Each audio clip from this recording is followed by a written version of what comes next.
Welcome in everybody to Underground Crypto Deep Dive Research Show. Hope you enjoyed the intro here. I still love that intro. That's why I haven't made a new one. Welcome to the channel. Shout out to Camsta, Melissa, Plague Dogs, and everybody else who has come to the channel tonight.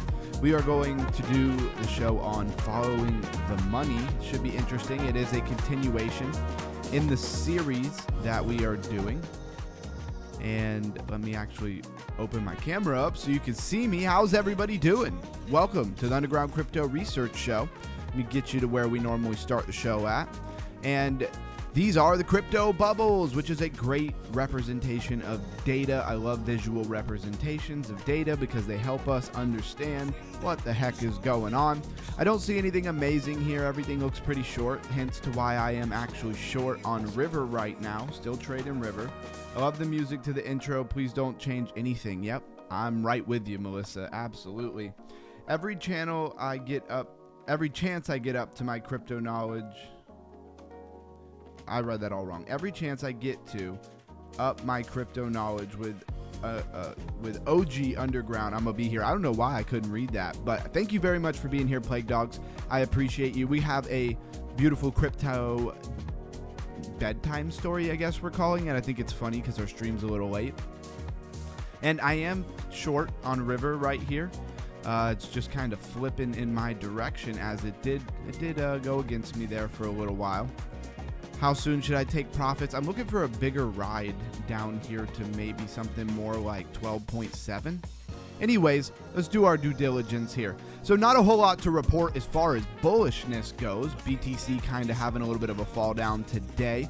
4%. I'm not even going to read the points, right? 4% for height, 4% for lighter, and then everything else kind of pulling down, but I don't see any big pull downs in the top 100 here. You know, IP, BNB, Nexo, they're all about down, you know, somewhere between 5 and 10%. Let's drop down another 100 and take a look at it. And as you can see, when we open this up on the day, you know, go all the way down to, you know, 1 through 1,000, all down basically, you know, somewhere between 1 and 2 to 3%. So nothing monumental, but still down, right? River up 15%. I've been trading River pretty steady. I did take a hit yesterday. I lost about $240 trading River. I think I might have panic sold a little early. It was going against me, but hindsight is 20/20, right? I didn't know that it wasn't going to keep going up. And so I held in for a long time. Once I was down about $240, I went ahead and cut it.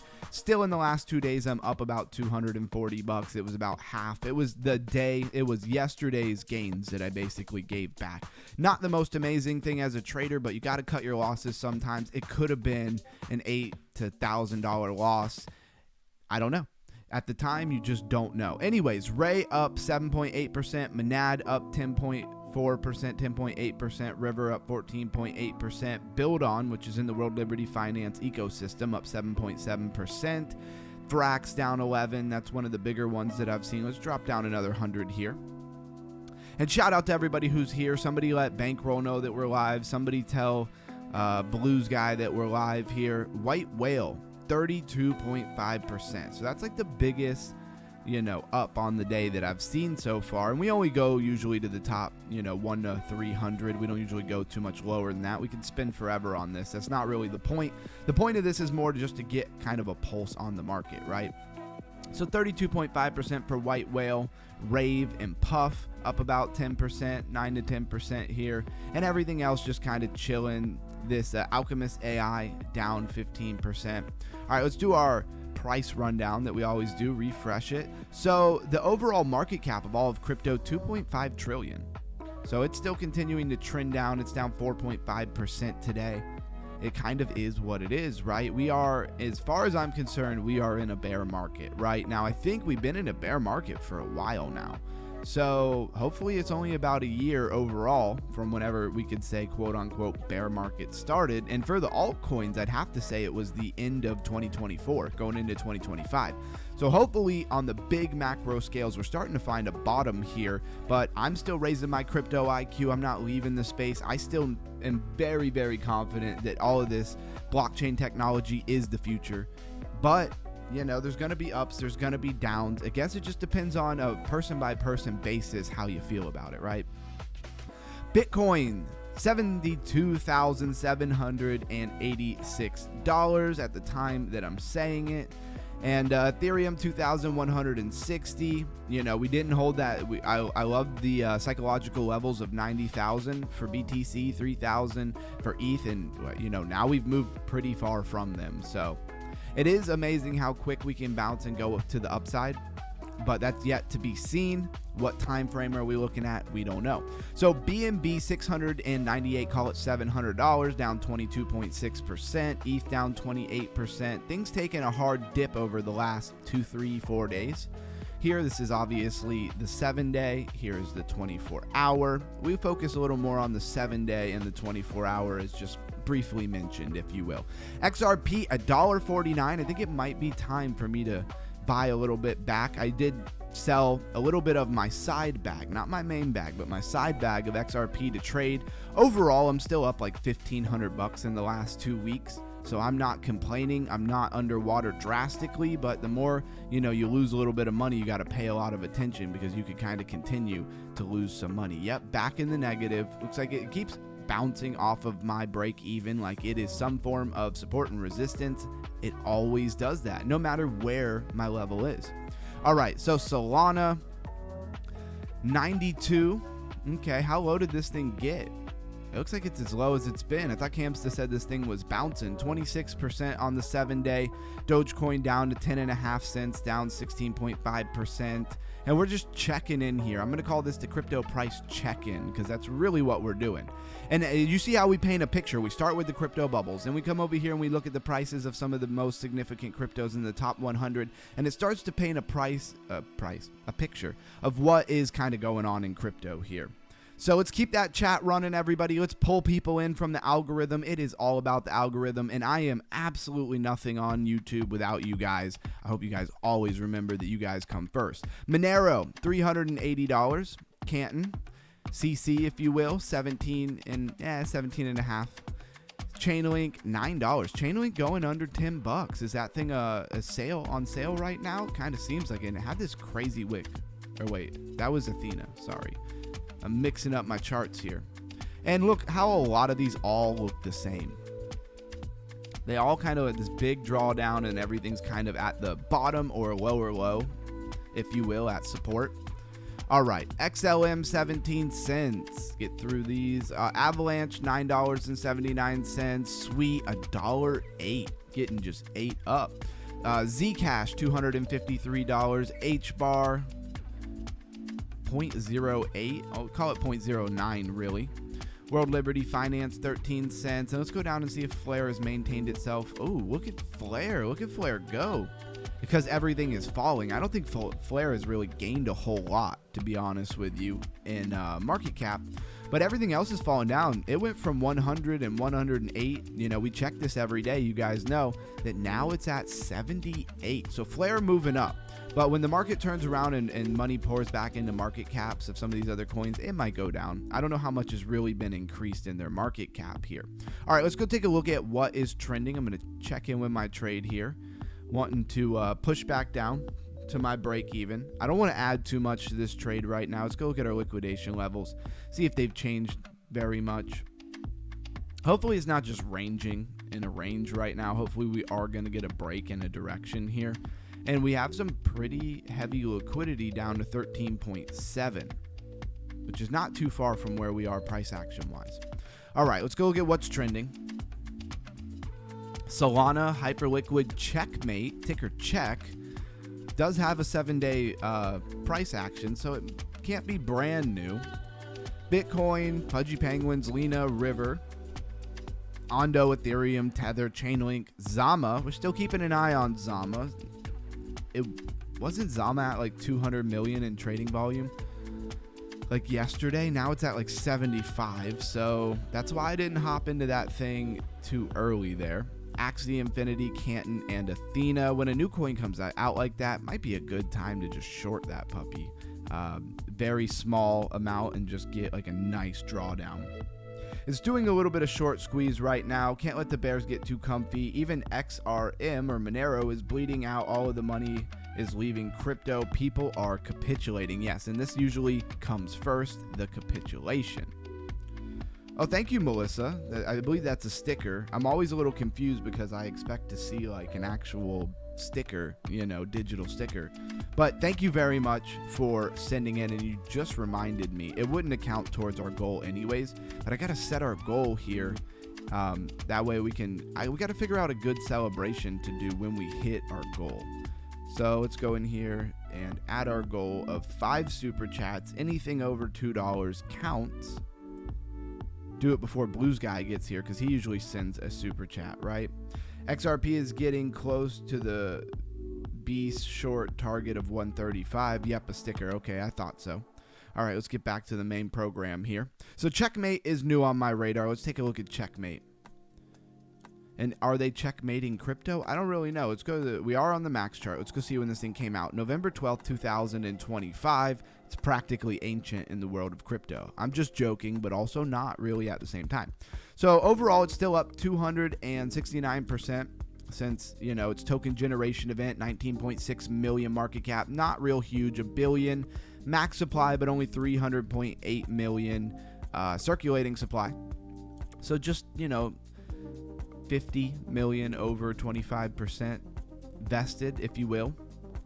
Ethereum and base contracts, so you can see what blockchains they're a part of, and it's GameFi, or a gaming utility token. So they have my attention a little bit here. Let's go look at their Twitter. All right, we're up like 32 bucks on this short. I'm really hoping to ride the short much lower. I need to go to TradingView and set an alert here. What did I say? I want 13.7. So maybe we'll set the alert for 13.7. Yes, I know you can't see what but I'm just going here for a second to set an alert. So I'm not really worth porting you over and porting you back. All right, and so we're back here. So let's take a look at Checkmate, their Twitter here. I don't know, AnyChess? AnyChess maybe is the game. Community driven next generation magical chess game. So this is all about chess. That's very interesting. 2,000 members out of 218.8 thousand followers. We got a pinned post here from January 22nd, 24,000. The real Mr. J in the house. Thank you for being here. Hey, Mr. J, is there any updates on Panzer Dogs? Have you been playing Panzer Dogs at all? I'm still keeping up with it. I actually just got, I posted it in the Discord, I just got my first epic. I believe they're supposed to be NFTs. I'm still having a lot of trouble connecting a wallet to this thing, but I'm just having good faith that eventually I'll be able to link my wallet here. I got this epic paint job. It's kind of corny, but it is epic, and that's cool. I might be able to do something with that in the future. Might even be able to sell it if this game takes off. Anyways, we're talking about AnyChess. Chess with spells, reward in check. So their token. I don't know. I'm kind of bullish on this. I kind of want to go look at their website here. They have a link tree. I don't like clicking on the link trees for some reason. I'll just go back here and go here. Okay. So unlock up to 250K. I bet you there's people in here that are like chess masters or using AI to play chess or something. I don't know how that quite works. Let's go to play now. So you got to log in. Just keep clicking play now. So you can play the demo with no login required. Let's just take a look at it. We're not going to play like a full chess game or anything like that. All right, so it starts like right in the middle of a game, huh? Okay. It's a demo here. I should have read stuff. I'm not very good about actually doing that. All right, so we click this, move him over. Okay. Hey, thank you for the super chat. First super chat of the night. Can we hit our goal of 5 super chats? All right, so that's called slip. I guess allows you to make a move you wouldn't normally be allowed to do there with a pawn piece. All right, move him here. I don't see how that helps me. All right, they got me just all messed up, right? All right, we took that. He takes me. I don't see how this is helping me. Imposter. All right, it's just cool. So it's chess with some added things to it, right? What do we do? Imposter. We add this here and we go there, and it switches me with another person. See, this makes the game way more interesting. Black Knight, watch out. Yep, exactly. Okay, well, if you can play this and kind of earn, you know, earn some crypto with it, that's pretty cool. I'm gonna pull that to the end there and keep that bad boy up. Now let's go back here and take a look. It's been as low as well, I could just come right here and actually see all the lows. So all-time high was 20 days ago at 10 cents. All-time low 0.005, less than a penny, like half of less than a penny, I guess is one way to say it. And it's up 1,090% in the last 2 months from the all-time low. That's pretty wild. That would have been good if anybody knew about it. I didn't know about it. And we are, looks like we're losing $14 here. Just gained it back. You know how it goes. It dips, and then it gets the tiny pump, dips, gets the tiny pump. Looks like we finally flipped here a little bit. I'd like it to get a little lower before I add anything to this, because it can turn around on you and really mess you up. All right. Speaking of being messed up, where the heck am I? So this is Checkmate. I like this. I like this project because chess is already such a well-known game that I could see people who already like chess coming over and messing with that. What is going on? They want me to accept some privacy and terms agreement. I don't want to do that. What is the fear and greed index at? 12. So we are down in the, you know, extreme fear. And usually this is a good time where crypto kind of bottoms out. Now we could get a little bit lower. We could stay here for quite some time. There's that, right? So it doesn't mean everything is over and we're bouncing back up in the next day or two. Doesn't mean that at all. So let's go see what is trending over on Crypto Rank. But before we do that, it's time for your crypto bedtime story. Got to tuck you guys in. Thank you for being here. So a short story about following the money. All right, I thought this was going to be a great topic. I like the way that this played out in our series here. So every crypto system tells a story about itself. Some say they're decentralized. Others say that they're permissionless. Many claim they're community owned. But none of that tells you who actually gets paid. To understand that, you have to follow the money. Every time a user clicks confirm, value moves. Fees are paid and someone receives them. But most users never stop to ask who that someone is. Sometimes it's validators quietly earning for securing the network. Sometimes it's the operators running infrastructure behind the scenes. Sometimes it's MEV, maximal extractable value, actors extracting value in milliseconds, completely invisible to the user. And often it's not the token holder, right? Most of the time it's not the people who are actually investing in the project who are making any of the money. This is where expectations break down. Token feels like ownership, but ownership in crypto is not automatic participation in cash flow. It's a claim defined entirely by design. Some systems route fees to token holders, others burn them, others redirect them to operators. None of these outcomes are accidental. Crypto doesn't hide value, it routes it. And once you see that, you stop asking which tokens are popular and you start asking which systems intentionally reward the right participants. That's the difference between believing a story and understanding a system. Now I'm going to get it to our actual, talking points of the night. Looks like we bounced pretty heavily all the way back. Look at it using my break even like support and resistance. Here it's resistance. Over here it was a bunch of support. Are we going back up? They liquidated a little bit, then it usually bounces. I don't even know if we must have, we barely liquidated. It's hard for me to believe that you don't come down a little bit more to like 13.7 and grab this large liquidity. Will we get a massive follow through down to 12.7? I don't know. But we're watching. It's getting the bounce, but it's losing it at the same time. This is live trading, I guess. Take a look at what is trending over here. Space Coin. I'm not talking about Space Coin. I'm not bullish on Space Coin. If Space Coin does well in your portfolio, God bless you. I'm really happy for you. Not bullish about putting satellites for decentralized internet, as I feel like most of the places in the world where there's money, right, which would be your first world countries, they're not having a problem with getting internet. And they're probably, for all my people who live in a first world country, how many of you guys wake up any day of the week and think, man, I really wish my internet was decentralized? I don't think anybody ever thinks that, other than maybe some people in foreign countries or some super heavy developer tech nerds, maybe. Anyways, you got INSO, which is a newer coin. We could probably touch on that. ZK Pass, not a newer coin. Sentient, Hey Elso, we've been over a lot.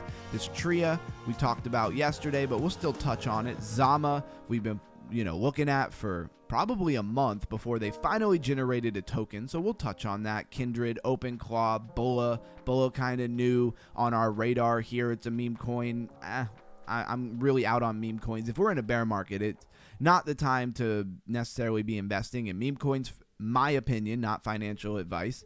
I wouldn't be, because we don't know where the bottom is. This could be 2 years, 3 years, could be over in a month. We don't really know. So I would at least, bare minimum, think on the macro scale, technical analysis, that you have found the bottom of the bear market here.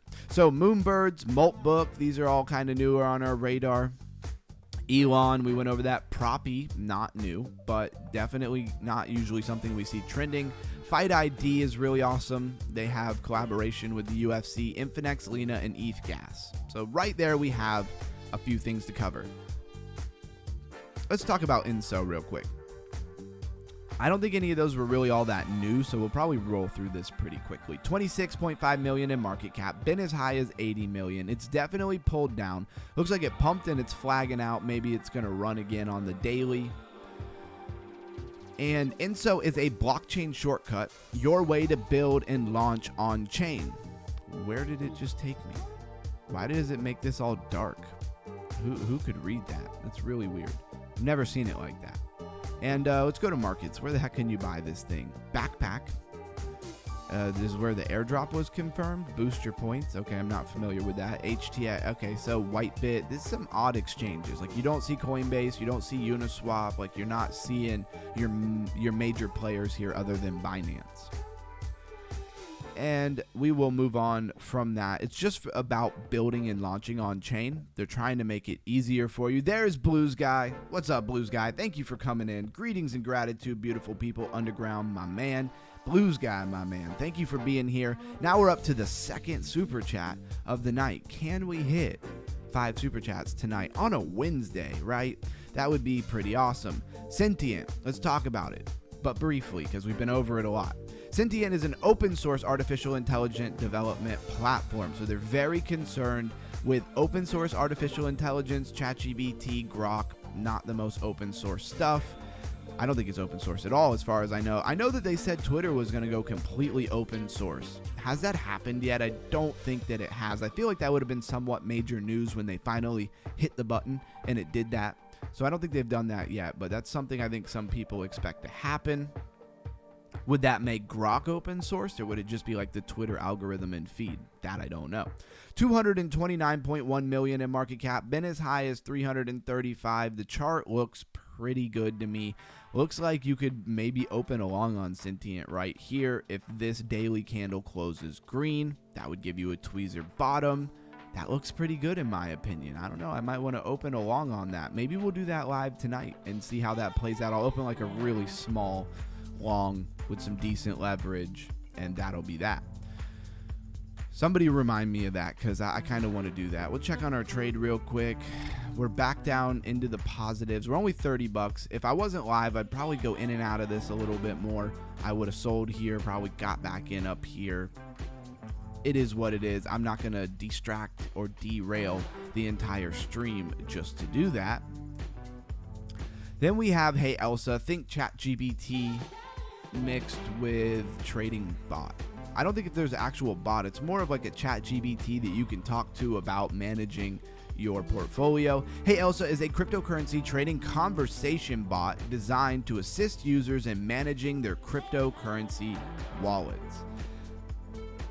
Melissa says, I have the backpack app and I don't like it. Okay, well, that's great feedback. You guys heard it here first. Melissa is, you know, very deep into a lot of those things. If you're not in our Discord, which is free, it is linked in the chat so that you could hop on in there and see what we're doing when we're not streaming. A lot of great people in there. We have a great community. But anyways, if she doesn't like it, I'm just going to say it's probably junk. 19.2 million in market cap, been as high as 92 million. This is Hey Elsa.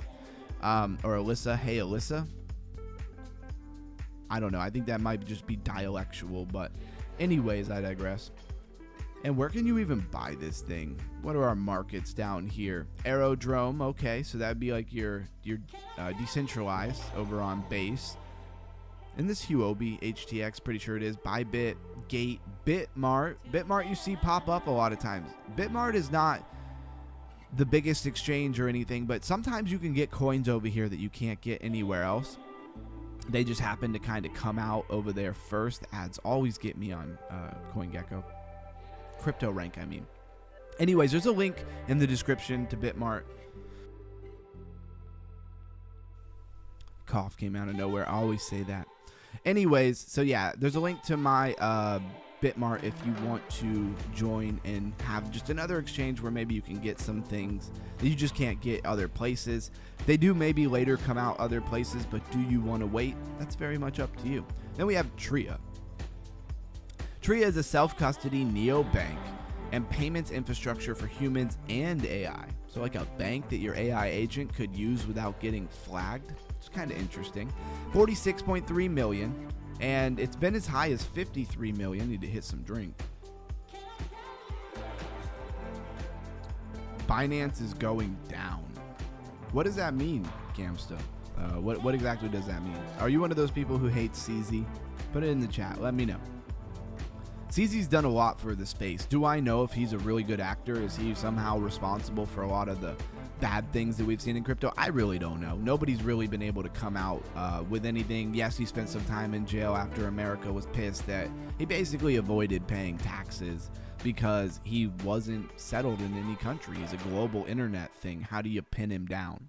Well, they did. They figured it out. Took him a lot of time, but they figured out how to pin him down and make him pay. But he paid a fine and spent like 2 months in jail. He's doing a-okay. Anything, this thing's at about 2 cents. I like that it has the disparity here. Not a big difference between its current market cap and its all-time high. And it's pretty much been up only, other than this pullback here, which kind of looks like a falling wedge or something like that. And it pumped right out of it. It found a bottom, which is pretty cool. Just got back to 14, only up 23 bucks. I probably should sell this thing. It looks like it just double bottomed. Is it going to make an inverted head and shoulder? I am looking for the longer down move for River, but the truth is you might not get it and you might just spend a lot of time, and I could have had 30 something dollars 3 different times, which would have been 100 bucks. So what am I doing? Playing with my life over here. But I don't want to distract the stream too much and spend all of our time trading. We could do that later. So Zama, fully homomorphic encryption. What does that mean to you? It means fully encrypted. Take the homomorphic out of it if that confuses you. I don't know 100% exactly what that means. Zama is a cryptography company dedicated to developing open source homomorphic encryption tools for developers. There you go. 61 million cap, been as high as 88 million in market cap. Chart looks pretty mid. You know, it had this big pump up to, I don't even know. That might have been where it came out at. Come on, let me see the top. at about 0.048, so almost 5 cents, but not quite. And then it's been pretty much down from there. You're at, a high 2 cents, if you will. Is it kind of flagging? You could argue that. But there's not enough price action to really tell. This thing had a bunch of trading volume. It was like 200 million. I think it was a lot of people shorting it, and they must have did pretty well with it. I think I might try a new strategy where, like, when some of these new coins come out, like day 1, day 2, if they're high, I might just short them and see if we get some follow through on them. I'll use very little money. I'll try to turn like $10 into like $150. I'd be very happy with that. Shout out to everybody who's here. Smash the like button.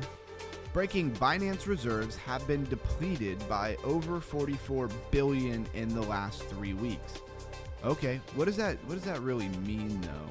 Binance is now sending cease and desist letters to silence critics. Yeah, that is normal behavior though. I mean, it's more concerning that their reserves are running low. They gotta have at least like $1 trillion though. At least CZ's gotta have like $1 trillion. We're in a bear market, right? So you might, with banks potentially breaking over silver, you might see some crypto platforms break, I'm not gonna lie, I'd rather see Binance fail than Coinbase, because Coinbase has not a lot of my money, but there's a little bit of money in Coinbase.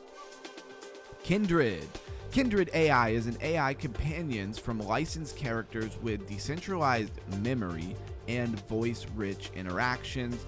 At first, I thought this was more like another AI companion play here, which I could see making money. A lot of lonely people, but this is actually more about, characters you would maybe know, like Mickey Mouse and stuff like that. 2.3 million in market cap, been as high as 16.9.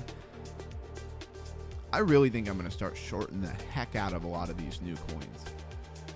Because look at this thing. If you would have got into Kindred when it first day came out, maybe the second day it came out and shorted it, man, you would have did so good. And maybe maybe there's people who that's their strategy out right now, honestly. And man, I think for the amount of times you do really well versus the times that you wouldn't, I think it's a good move. Anyways, OpenClaw is a meme token on Solana dedicated to Clawbots. So first of all, if they're dedicated to Clawbots and they're bots, like shouldn't they be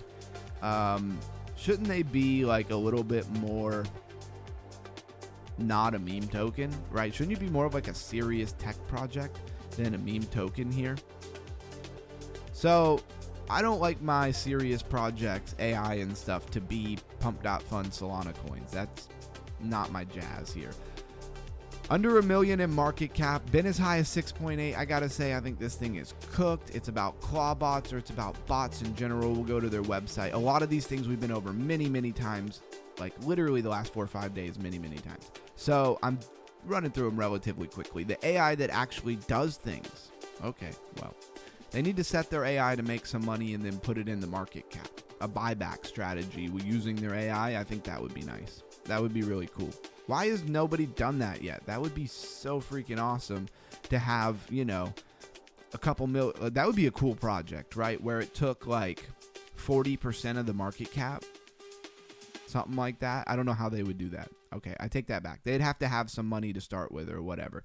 Anyways, my point is I'd like to see them take some money from the project, put it in a trading bot that actually works well, and then use it to build up money. And then every month that bot would buy tokens and send it to the crypto wallet or something that's owned by the treasury, and it would go directly into the market cap. That would be a really cool play. I might be kind of bullish on something like that. I'd take a small nibble on something like that. See what River's doing. It's doing nothing. It is kind of making this descending triangle, if you will. It looks like it could pump and it looks like it could dump. I don't really know. I'm not really big on this pattern here. I don't use it too much. I feel like normally I would think this pattern would pump up, which it is doing right now because it kind of ran to the end of the pattern. Very interesting. Again, I should have took my $32, but I am live right this second.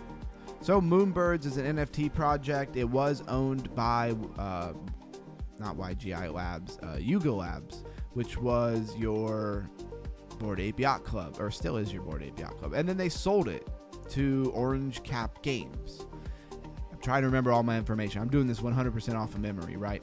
Moonbirds is a 10,000 Ethereum OWL PFP with nesting utility and community access. I think it's cool. I think they're way too expensive, honestly. The floor is like a little over 1 ETH. Not interested in paying that for a pixelated picture of a bird. Now, if they had like a full-on metaverse, like the other side is trying to do, the other side is like this open world metaverse type thing that they're doing with the Bored Ape Yacht Clubs. That's really cool. Very bullish on that. But if they're going to do it right, it's going to take some time to really build out. I don't know if it's accessible yet. Let's go look at that real quick because I know I have a quick link to it. So I want to keep an eye on this thing because this thing's pretty cool. They had a really cool promotional video, but that doesn't mean a lot. It's cool to watch, but it doesn't really mean a lot. So the world awaits. Redeem your pack of feels from what? Being involved with Amazon? I don't know why you would get this. Unleash ideas without limits. Other side breakout coming soon. This bathroom blitz looks like some kind of first shooter. Okay, so they have more than one thing going on coming soon. And then also more experiences in development coming soon. So everything's coming soon. So I can't get overly bullish on that, right? Until they have something for me to click and go into, sign up, and actually deal with. Said, damn you, G, hating on Binance like that. Oh, I don't hate Binance. I actually like CZ. As far as I know, using the public information that I have, I think CZ is a good actor in the space. And one of the people in the world predominantly that's been credited to really moving crypto forward. I like CZ, honestly, but I can't say that I've studied him, that I know every little thing about everything that he's done. So if it comes out in 2 months that he's bankrupt and he's been doing something stupid, then I don't know what to say about that. Look at that. May everyone have a blessed day. Thank you, Mr. J. Mr. J sending in a super chat. I love to see that. Thank you very much, brother. May you have a blessed day as well. I know it's like more like morning for you, right? And 10 Hong Kong dollars. I appreciate that. No, I don't know how much money that is, but I appreciate it no matter how much money it is. And that's 3. All right, we're getting up there. 3 out of our goal of 5 in less than an hour. You guys are awesome. I appreciate the support. It takes a lot of time and energy to keep this channel going every day, going live. And so it goes farther than you would think and is appreciated more than you would probably imagine. Bullet is a meme token on BNB inspired by Hasbullah. Magnovidova, Dava, something, I don't know, Eastern European last name. Yep, you have a blessed day as well, says Melissa. You are appreciated here, brother. Thank you very much. So 9.3 million in market cap, been as high as 220. This would have been the short right here. Shorting the heck out of this thing would have been amazing. What are we doing here? Losing most of our gains. Still ups 18%. See what the liquidity is. Kind of trading throughout the stream. I like to mix it up. And at the end of the stream, we usually hang out and actually really just focus on our trade. We haven't grabbed this liquidity here. I feel like a little bit of this liquidity disappeared underneath it. We do have 161,000 at 14.3. 200,000 at 14.5. Maybe it's going to grab that. But a lot more liquidity to the bottom. I'm kind of hanging in. This is kind of my trade of the day. I would like to in and out. Maybe I will towards the end of the stream, but as of right now, I'm just kind of chilling for the sake of the stream. I know I keep saying that. Sorry, I won't say it again. All right. So what else do we want to talk about? Moltbook. Again, Bull is just a meme coin. If you really love this person, that still doesn't mean that it's going to pump. Honestly, who knows who's in charge of that? Anybody can kind of take a famous person and throw them up and make a meme coin out of them. Moltbook is a social network for AI agents on the base chain. So you had Clawbook or whatever, but then you also have Moltbook. Super chat sponsored by Binance. Do not withdraw. Camsta, you are hilarious, bro. Thank you so much for being here. Thank you for the $2 super chat. And now we're just one super chat away from hitting our goal. I can't remember the last time we hit our goal of 5 super chats. You guys are awesome. I did not expect that on a Wednesday, but here we are and you guys making it happen. Again, I am absolutely nothing on YouTube without all of you guys. Thank you for being here day after day. I'll say it only one more time. It means the world to me. 21 million in market cap, 19.4 million in 24 trading volume. Been as high as 109. Again, I should have shorted the crap out of this thing. Man, I really wish I would have shorted this coin. Anyways, this is Moltbook. It's new on the radar. Will it ever do anything? I don't really know. It is trending still, just like Clawbot. These Clawbot and Moltbook, they seem way too similar to me. What is this whole like crab lobster? That's what we're doing now instead of dogs and cats, maybe. Shout out to anybody rolling in here. Smash that like button. There's a link to our free Discord in the description where we hang out when we're not live. A social network for AI agents. I'm a human, I'm an agent, so you can interact with this even as an agent. And it seems kind of techie. It's about AI agents and stuff. Today I spent time improving my Moltbook automation and learning how other agents structure their routines. Question for multis: what's your best trick to avoid spam while staying present? So this is pretty techy. I think this is very much for the people who love AI, who are developers, who are in the sauce, if you will, when it comes to this stuff. And back to our trade for a moment. Looks like it's falling down again. We really need to lose this level. We've kind of come down and tested it many times. We need to lose 13.9. That seems like the move. I've been waiting, not all day, but I've been waiting a good portion of the day, the last 3-4 hours at least, to get down here to this lower liquidity. I've been down $80, $90 up here in this range. I was down about $90, but I'm just waiting for the short follow through. Overall, to me, crypto looks pretty bearish right now. And what I don't want to see is it bounce off of these wicks like it almost looks like it wants to do. Need a little bit of follow through. Cryptic. I always want to say crypto. Cryptic Quentin in the house says, "What's up, guys? Thank you for coming back to the channel. Really appreciate you." Yeah, River looks like it's kind of getting this bounce. Why do I keep trading River? Well, I'm kind of dialed in on it. I'm completely transparent about what's always going on with my trading. Overall, in the last 2 weeks, I'm up a little over $1,500. I've lost $1,000 twice, okay? And then yesterday, I took a hit for like $240. So in the last 2 days, I was up about $450.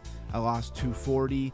Honestly, I probably should have held it, but that is all, you don't know if you should have held something until the next day when you look at the chart and you're like, yeah, if I would have held, I would have actually gone in the green and probably made some money. But that thing, I think I sold it at about $15.50 for River, and it ran up to 17.5. I would have been way down and panicking. I don't want to lose another $1,000. Sometimes you got to guard the purse a little bit.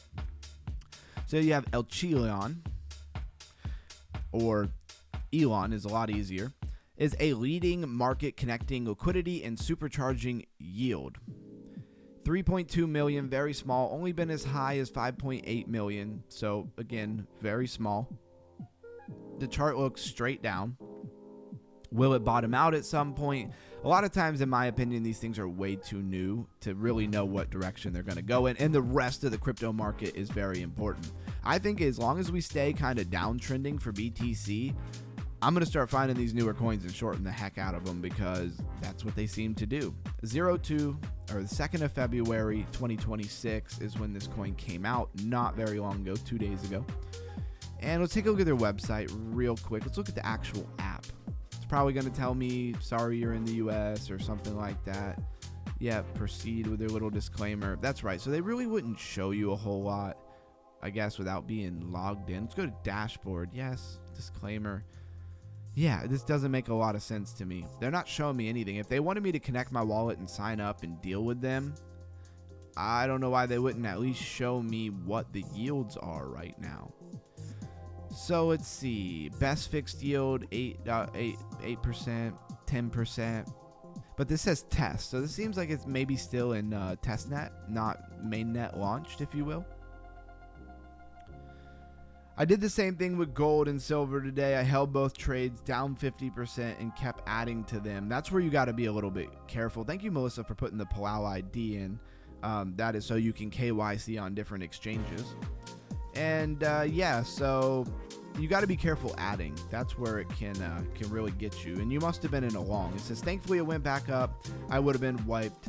Got out just a little past break even because I was just relieved to get back. Yep. I didn't want to wait for it to go to back in the dumps. It pumped quite a bit more. I should have held as well. Yeah, when you spend a lot of times down in a trade, it can be really hard when it starts coming back and it hits your break even, and say you're up like $5-10 bucks. It can be really hard not to just sell it, because there's so much stress watching the chart and waiting for it to do something that you're going to sell. But a lot of times it's going to keep going. You got to, in my opinion, where I'm at now with a lot of this stuff, is you got to look at the liquidity. But the reason why they got me, let's see if I can back out here on the like 24 hours. Let's do that. Let's just refresh the whole thing. They got me really good on River though yesterday, because there was no liquidity above us, like none, and it just pumped and pumped and pumped. Here's where it went to like $17, right? I probably got in the short about here, somewhere in here. I got into the short, and you can see retrospectively here, there was no liquidity to the top, and there was liquidity to the bottom. Matter of fact, it's not even showing, I don't feel like, all the liquidity that was here, because as this thing pumped up, I think a lot of people sold and their stop losses disappeared, and therefore that liquidity is not showing up as it was there. That's my opinion. I'm not 100% sure on that. But anyways, there was no liquidity to run $3.50 to the upside. All the liquidity was to the downside, and it still cooked us. And you can see kind of the same thing going on here. It's run down to this liquidity. There wasn't a lot of liquidity, although you made kind of a big head and shoulder pattern there. Anyways, let's refresh this thing so we're kind of on the latest. Looks like 14.1 is where we're at now. We need it to break under 14 and get to about 13.7 at least as our first mark here. It's just ranging in a range, hopefully before it dumps, but we'll see. We'll be paying attention to it.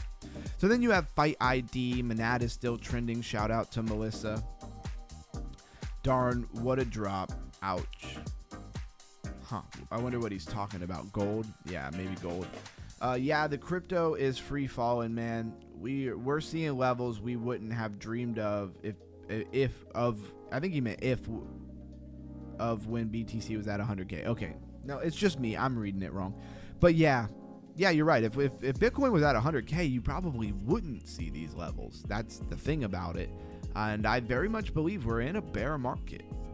I mean, if the 3-day closes a candle, especially 2 candles underneath the 200-day moving average, according to my lifer vision and instinct, we're in a bear market.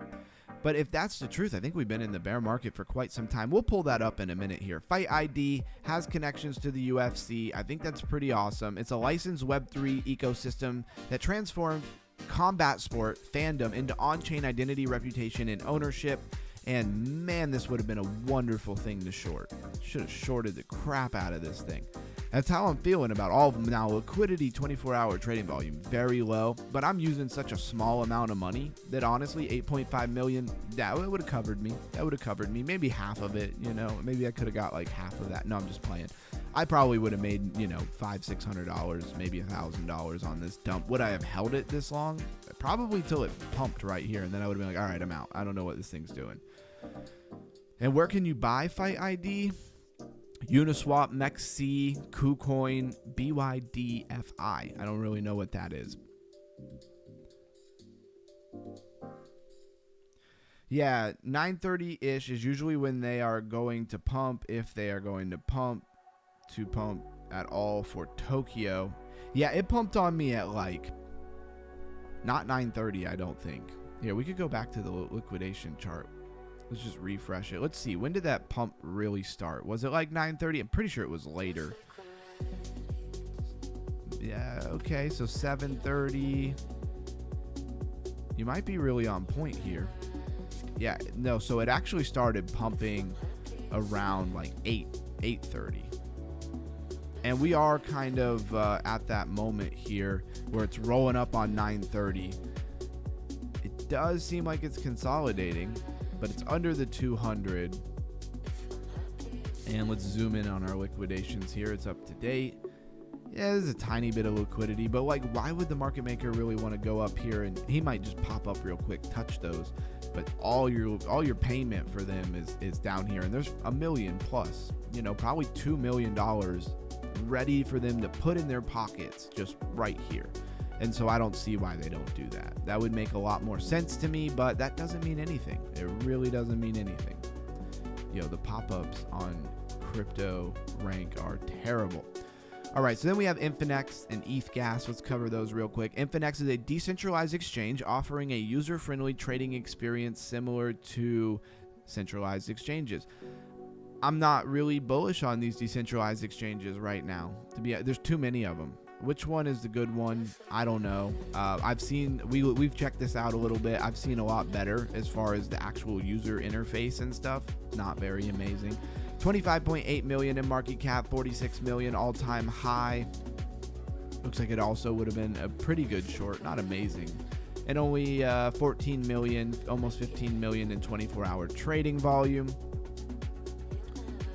Says, wow, look at that. Uh-oh, what's going on, Melissa? What are we looking at? You're making me think something pumped hard. Was it BTC?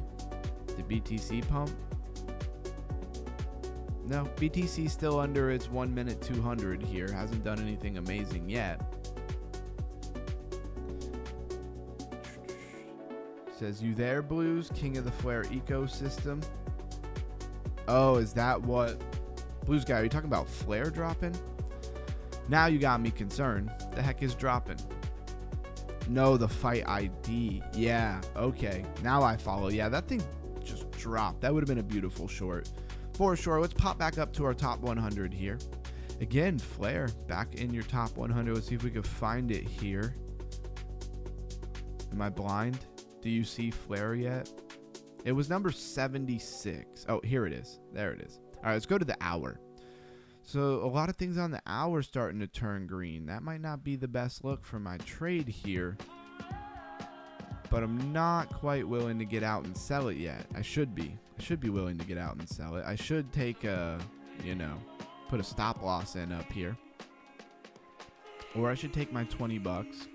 We'll see what happens. I'll wait until we get to more of that part of the show to worry about it. All right, on the flip side, 20 most visited coins in the last 7 days. Flying Tulip, we've been over a bunch of time. It's for, it's really for the big dogs, the institutions. Tria, we went over. Infinex, Sentient, get a lot of the same things. We have Spur Protocol. That might be worth looking at. No token generation event. Then we have this Whetstone or Wheatstone. I guess it's not wheat. It's like wet research.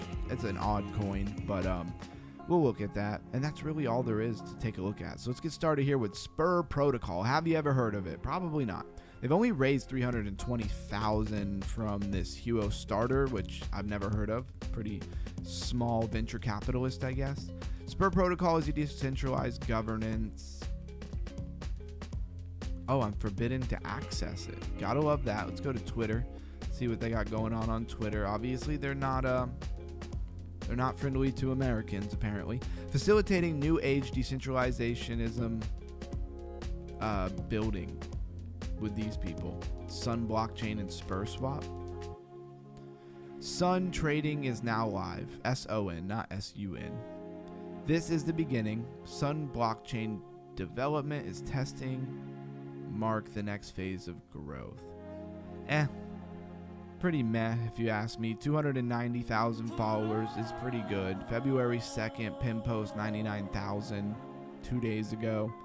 It's a good ratio from, impressions and followers, but I don't know. I can't use it, so I'm assuming most Americans can't use it other without a VPN or something like that, right? And that's what it is. Decentralized governance. Then you have this Whetstone, which is odd.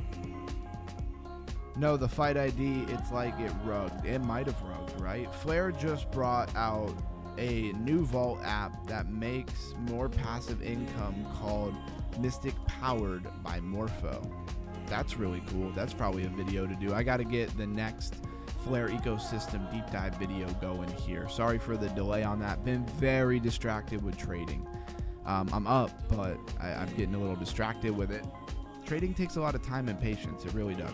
So 10.3 million raised for this project. It is a team focused on the development of on-chain markets. Again, this is for the big dogs. This is not really for the everyday person.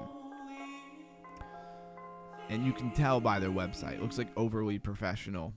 So their first product is Doppler, right?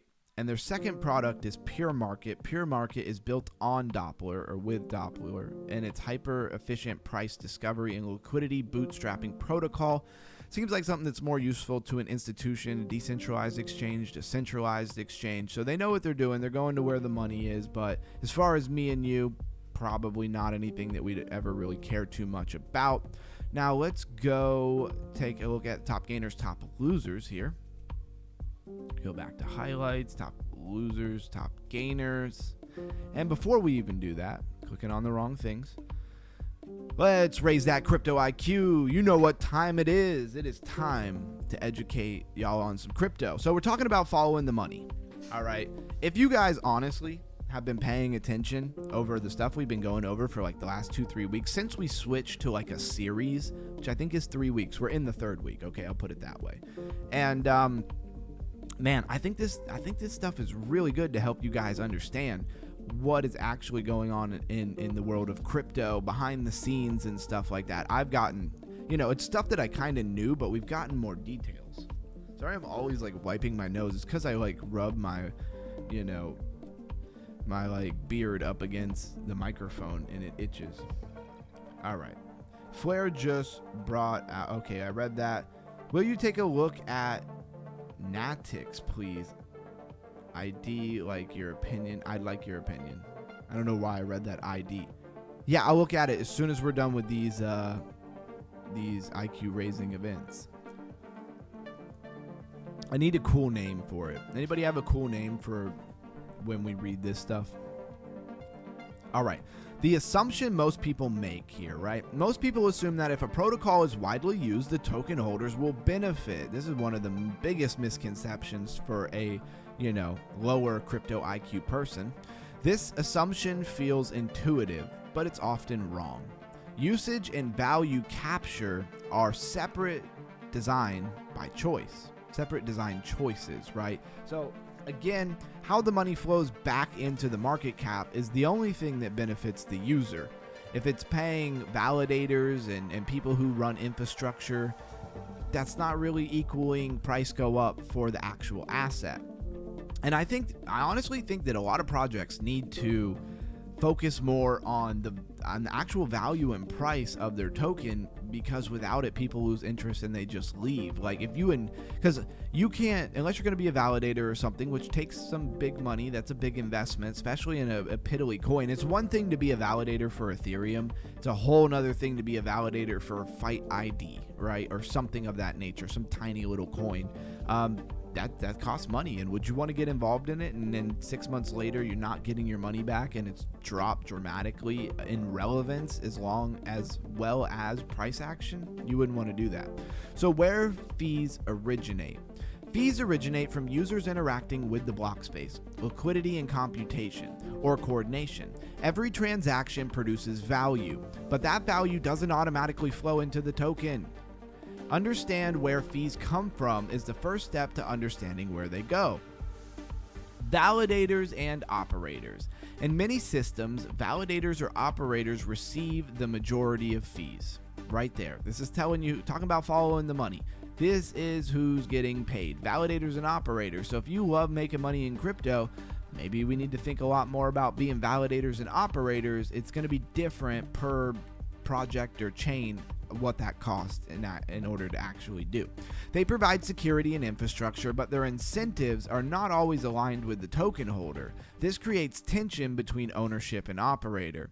Infrastructure providers, RPCs, indexes, sequencers, MEV actors, and relays are often capture significant value, sometimes more than the protocol itself. These entities are essential, but mostly invisible to the user. Token holders versus system participants. Holding a token doesn't guarantee participation in cash flow. Some tokens only govern perimeters. Others only bootstrap liquidity. Ownership does not equal income. MEV as a parallel economy. MEV creates an entirely separate flow of value. Did we just pump? Or we're dumping? Finally dumping. All right, there we go. Up 103 bucks. That looks like a good place to sell if you ask me. I'm cool with that. Let's see. Can we get some follow through? Is it only gonna suck up? Let's see. What are we doing? I was not expecting that. Well, I actually was expecting that giant wick because we really consolidated. Oh, yeah, you grabbed pretty much everything. Good time to get out. Let's do that. Come on, let it push. There we go. And come on, push. Showing a willingness to continue to go down. I've waited so long to get out of this trade here that I'd like to get a little more than $100. But I also don't want to see the price action like suck way back up. Where could this thing potentially be running to? Let's dial in here. There we are. Yeah, it's probably gonna pump in my face. I'm just gonna flash close. I'd rather get $94 than not get $94. You know what I'm saying? All right, so I made back 94 bucks compared to the 240 that I lost yesterday. Makes me up a little over 1,600 bucks right there. Plague Dog says he loves this song. No rush, appreciate it. I tried it out.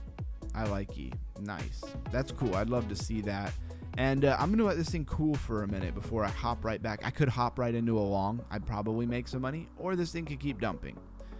And there is this bigger node down here at 12.7. Maybe we're going to go for that. We could certainly go for that. And it didn't get this 13.4. It didn't quite get 13.4. That would be a little lower. Just a little bit lower. So I could see it taking another, push to the downside here. That was a beautiful wick. I've been waiting for it. Love to add that $100 to the day. Getting back that 240 that I lost. And now I'm only down 140 in the last 2 days. So, and I'm up, what? I have it written over here. Now I'm up like 340 in the last 2 days. I'm cool with that. You take losses, but sometimes you just got to eat the losses and keep going and not be overly discouraged. All right, let's get back to where we were. So MEV is maximum extractable value, right? And it's just talking about actors in the space, bots, people extracting value. Rather, you're about to put in a huge sell or you're about to put in a huge buy, and they know it, and they're going to take your order and put you before or behind their order so that they can maximize off of whatever you're going to do. And that's really all it is. So MEV is a parallel economy. MEV creates an entirely separate flow of value that often bypasses tokens entirely. Searchers, builders, and validators extract value regardless of the protocol design. Ignoring MEV means ignoring the major part of crypto's economy. Why this structure persists. Many systems prioritizing growth over capture. Incentives attract users, but value captures its postponed. Okay, value capture is postponed, sometimes indefinitely. This is a design choice, not an accident. What sustainable capture looks like. Capture means like getting the money, right? You're capturing the value. Sustainable systems intentionally route value to the entities responsible for long-term security and maintenance and make that flow explicit. Clarity matters more than complexity. Core insight. In crypto, value doesn't automatically flow upwards. It flows where the incentive is pointed. There you go. And here you go. It looks like we're pumping back up. A long from there would have been good, but I don't feel like getting all turned around in something right now. So that's not the end of the show, but that is the end of the crypto raising event here. We will go back to our top gainers, top losers. So White Whale on the top gainers. White Whale seems like it is doing a pretty good job of staying relevant. Volume's a little less, just barely less than 9 million. These Chinese meme coins, they keep popping up. I don't really look at them much, to be honest with you, because I can't read them. I don't know what the heck they are, and I don't really care, right? I don't trust a lot of this stuff. Try Open Opera AI or Co-AI. I haven't seen that in a long time. River up 12% today. So there you go. Jelly, Torch of Liberty. Plays Out has to do with gaming. Monad. Top gainer, Monad's up almost 9.3%. And then the top losers is this Warden. I don't know what that is. We don't usually really go deep dive the top losers right here. Pythia, and QAI. I wanted to say that totally different, but I'm just gonna go with QAI. And it's funny. Look, your top gainer and your top loser are about the same percentage. 33 up, literally 33.4 up or 33.4 down. I don't know who's out there holding Warden, but hey, sometimes in a day that happens. All right, so now I'm shifting a little bit more towards the Underground Crypto Hangout part. Oh, I need to go look at that coin. Sorry. Let me do that.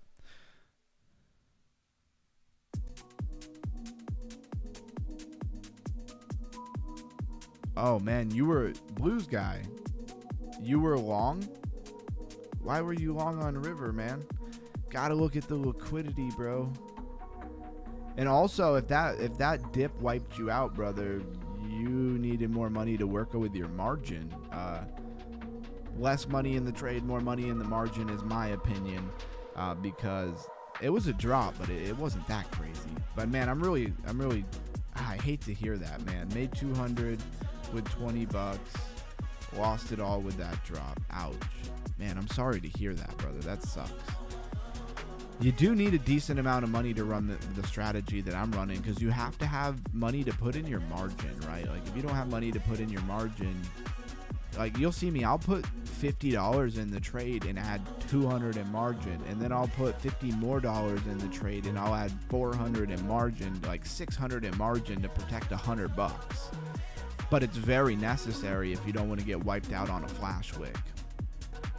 And again, we were looking at the liquidity down here. We said this is the lowest liquidity. I know mistakes happen. I ain't trying to beat you up. But, you know, we were talking about how it was most likely going to drop down into this liquidity. Let's refresh this thing. And, you know, I lost $240 yesterday. I feel you. It happens. Where are we going from here? Are they going to bounce up and grab the liquidity? I don't really know what's going on here at this point. I like to think that we're going down to this 12.7. You're already trending down. Usually once we're trending in a direction, like if you look from about here, we've been trending down into liquidity, but we'll see.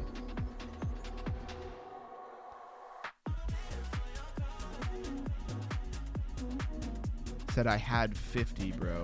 I don't think 50 is enough. I got caught at work. It was too late. Got you. Oh, so what? You were at work? Maybe finishing your shift. Looks like we're still dumping here. I need to change my alert, because if I'm not in a trade, I don't want to listen to that alert go off over and over. It's getting the pull back up. A lot of times I would long from that bottom there. Let me not get distracted. I'm supposed to be looking at a coin here. I'm doing it. Natix. Okay, let's go take a look at that. See if it'll come up over here. Is this like a super small coin? Oh wait, that was a different thing. All right, Max Chart says that this coin came out July 1st, 2024. It is down 83% overall the lifetime of the coin. Only 5.2 million in market cap. Cryptic Quentin, you want to tell us how you came about this coin, what you like or dislike about this coin? Like, what inspired you to have me look at it? I'm just curious. That way I can do a better job of deep diving it for you. So you have a circulating supply of 40.5 billion, but an outstanding supply of 62.4 billion. I would almost treat this outstanding supply as if it was the actual circulating supply. Incentive pool, 37 million. So they're incentivizing people to care about this coin. Doesn't look like it's working, in my opinion. Let's go take a look at their Twitter. I'm sorry, Blues guy. That does suck. I feel you. I lost a decent chunk yesterday, and I was annoyed for a couple hours about it, for sure.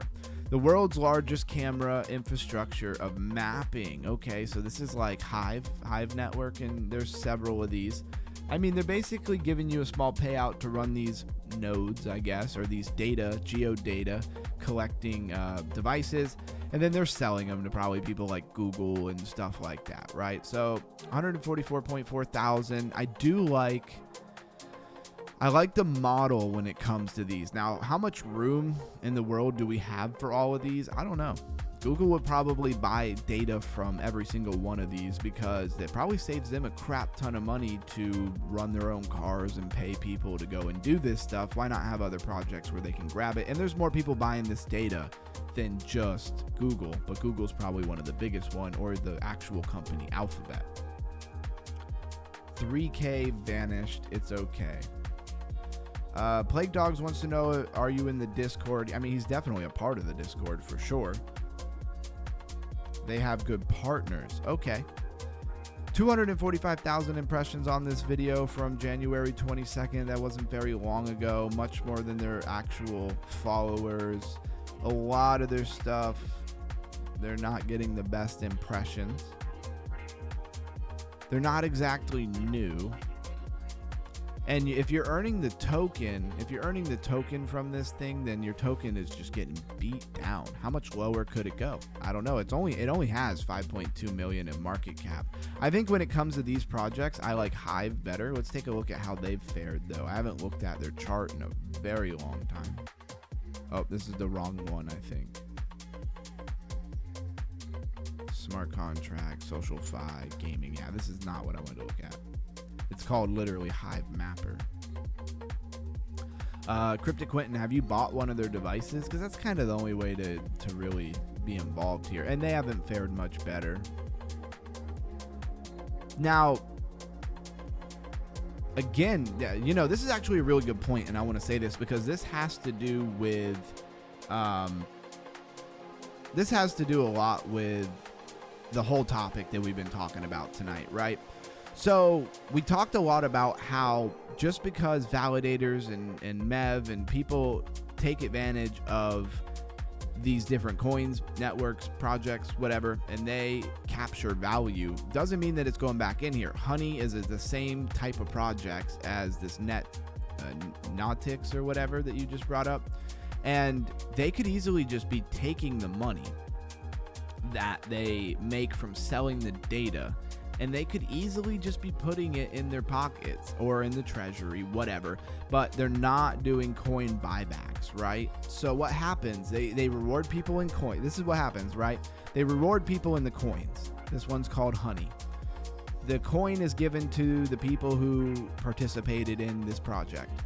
They're selling it at some point to at least get back the money that they put into it, right? And if nobody is putting money back into the coin, why would the price go up, right? That's my opinion. So when this project was new here, maybe some people bought it thinking it would do something. I think it was a terrible investment. I was looking at this coin a year or more ago, right? And even thought about getting a couple of their products and running it. I'm glad that I didn't. But all people are doing is extracting value out of this thing. And as soon as it's not trending and people aren't talking about it, it's not new anymore, like there's no speculators really buying this coin. So how does the money get back into the market cap? Now, the people with the treasury who are making all the money, they don't want to put money into this because the people who hold the coins are just going to sell them, right? If this thing pumped right now 50-60% because they put money back into it, even 20%, a lot of the people who've been holding and waiting for some kind of pump, they're probably all going to cash out. They're probably still going to run their nodes, but it's just, I don't know, it's not the best system. Somehow, some way, these things need to be designed for money to flow back in to the market cap. Otherwise, this just doesn't work. What'll happen is it's going to get to such a low amount of money that they're rather going to have to greatly increase the amount of tokens they give out, or people are just going to make such little piddly money that they're not going to bother with them, like they're not going to run them. And there's 2, 3, 4 projects that really come to mind here when it comes to this. All right, let's go look at what River's doing. Yeah, River's pumping. Not like crazy, but it's just pumping from that big dip. If I'm going to short some more, which I think is the move, because if BTC is bearish, then the market is bearish. And if the market is bearish, then why would you be longing anything, in my opinion? But you kind of got to let things reset here. I don't even know if I'll get in another trade tonight. And I don't want to long it. I really don't.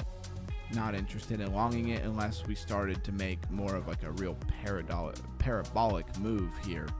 then maybe I would care to actually long this thing. But as of right now, I made my $100 back, and I don't want to give it back. I do think there's a good chance that we go down into some of this liquidity, but you see this little gap here in the liquidity?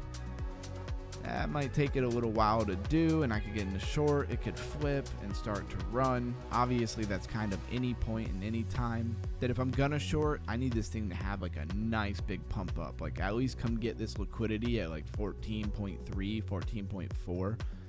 14.4 before I really think about getting in a short, or pump up to the 200 on the 1 minute and lose it. And the 15-minute rolled over a while ago. It's actually already done. And I was down a little bit when this thing was high, but I knew the 15-minute was probably going to reset and was going to give me what I wanted. So I use the RSI, tiny bit of the volume, mostly just the RSI and the liquidity map to kind of judge where I think things are going. It works out pretty well for me most of the time, but it's certainly not a guarantee. And if you look here, it kind of looks like you have a shoulder, big head, and a little shoulder, and that would have a pretty big measured move to the downside without bullishness in the market. I just see this thing going lower. And again, this is Wednesday. After about Thursday at noon, there's not going to be a lot of liquidity. I don't know if that's a good thing to short, or if that means I should just kind of stay away from the market. Honestly, on the weekends is when I've made a bulk of my money here. So I don't know if I should stay away from it or not. Great job on promoting scam coins. Crypto is going to zero. Hey, I knew somebody was going to come eventually and do this. How bad you get hurt? How much money did you lose in crypto? You can show us on the teddy bear where they hurt you. Come in here. I haven't promoted anything. So if you're saying by just talking about crypto, I'm promoting it, you're a fool. And I don't mind saying that at all. I don't usually talk harshly, but you're a fool if you think that I've promoted anything. I haven't promoted nothing. And also, I just made $100 live while I'm chilling here doing my show about raising people's crypto IQ. I'm trying to show people where they go wrong and buy crap coins, and you guys sound like you bought crap coins and now you're mad. Well, should have educated yourself in the system, and how this stuff works. It's the future, whether you like it or not. Come talk to me 10 years from now, and that's all the attention I'm going to give that. I think it's funny. But yeah, Plague Dogs, we made it. There we go. $0 sold in October and shorting hard. Okay, so you're making money shorting. Absolutely am too. Oh, somebody must have deleted them. I was fine with them running up the chat. To my mods, I'm sure one of my mods took care of them, and very grateful to you. But who knows? It could have been a chance to reach somebody. You mostly got to kind of get rid of them when they start just like, I don't know, using a bunch of foul language or something like that, or they're trying to be scammy. They're trying to, post their wallet address and get people to give them money, stuff like that. On timeout, yeah. Hey, hopefully they're still listening. You did something wrong, man. You did. Like, crypto is way down, right? It's way down. To those people who might still be here, I'm up because I bought in the bear market before, and even though we're in a bear market now, I'm still up considerably. Not hundreds of thousands of dollars, but up more than double my money. So like, I'm chilling, and I'm making money shorting just like you said you were. So you do what you want to do. Well, maybe one person, LOL, I'm mostly disappointed in myself for round tripping. Cryptic Quentin, are you talking about like your overall portfolio? No, he came out of nowhere to bullshit. He's not here. Yeah, I'm sure. But what I had to say kind of goes to everybody. It's when you bought. People like that bought the top. Okay? But you know what? If he's shorting, I'm just talking in general, not trying to talk to him because he's probably not here. But if he's shorting the market, then he's making money in crypto, and he should probably shut up because he's taking money out of the market. We play both sides. I just took $100 in a short. Like, there's nothing wrong with shorting. This is a market, and the rules are the rules. And we're also kind of in the underground hangout part of the night. So, you know, I don't have a bunch of things I need to talk to you guys about. We're just chilling at this point. All right, so the 1 minute Stokes reset, or 15 minutes, sorry. So I would be looking for some bit of a push up. If anything, I would love for this thing to push back up to the 200, not get above the 200 and start, you know, falling back over. Let's see where the 1 hour is here. 1 hour Stoke bottoming it out. That makes a long a little bit more enticing, actually. 4 hour, I don't know. When it comes to smaller moves, 4 hours not really something that I think matters too much. Yeah, we're adults here. Exactly. Plagues. Everybody knows here, you know, you make your own decisions. So, glad that you said that. Oh, look, here's another one. Hello, scammers. Hello, you're the scammer. You're the bot in this situation. So to everybody here, you look like the scammer. So I don't know if you're trying to hurt my feelings, but you're gonna have to do way better than that. UG, my man. I'm moving on, my man. There you go. Glad to hear it. I joined a YouTuber's Patreon community, and he shilled a bunch of gems, brainwashed us, and told us to hold for Moonboy. Yep. Safe price targets, and I got wrecked. Yeah. Hey, you won't get any of that here, Crypto Quentin, but I will tell you there are a lot of people. It's one thing if people are giving like trades, like for example, AJ Writes Crypto. He has I don't know if it's a Patreon. I think he has like a paid Telegram, and he puts out trades. And as far as I know, he does, and the people in it do phenomenal. That's just what I've heard. I've never joined it. I've never followed his trades to see what they did, but they're trades, right? They're not hold this forever and one day it's going to go up. Those type of people are definitely scammers, in my opinion. $3, make my words. I'll turn it into 60. Let's go. Yeah, are you waiting for something? MathB with your very generic username, like a bot made it, 10 minutes ago, 5 minutes ago. Are you the same clown who was just in here? He's definitely a robot or a bot or something like that. More clowns are coming in here. Hey, run it up. I want them to come in here and run that chat up. Now, if they start trying to shill a wallet or something, or they start like, I don't know, cursing at me or somebody, I personally, I don't care. They could curse at me all they want. I don't care at all. If they get nasty with you guys could feel free to delete them. But they just come in here and talk smack. I love it. It's great entertainment. Again, we're on YouTube. This is entertainment. Same cat for sure. Yeah. And if he's got, think about it. What normal person has like a bunch of backup accounts to go and crap talk? He's rather a bot, or he's a very hurt person in crypto who got very hurt, and he's just trying to like enact some kind of, digital revenge by, I don't know. What do they think is going to happen? They think all the people who's been here with me for, months are just going to be like, oh no, somebody said this is a scam, and they're going to run away. That's why we raise our crypto IQs, because raising our crypto IQ allows us to actually know a lot more about what's going on in crypto. And therefore, people can't just be like, crypto's a scam. You're like, okay, tell me how it works. Tell me how crypto works. Just explain blockchain.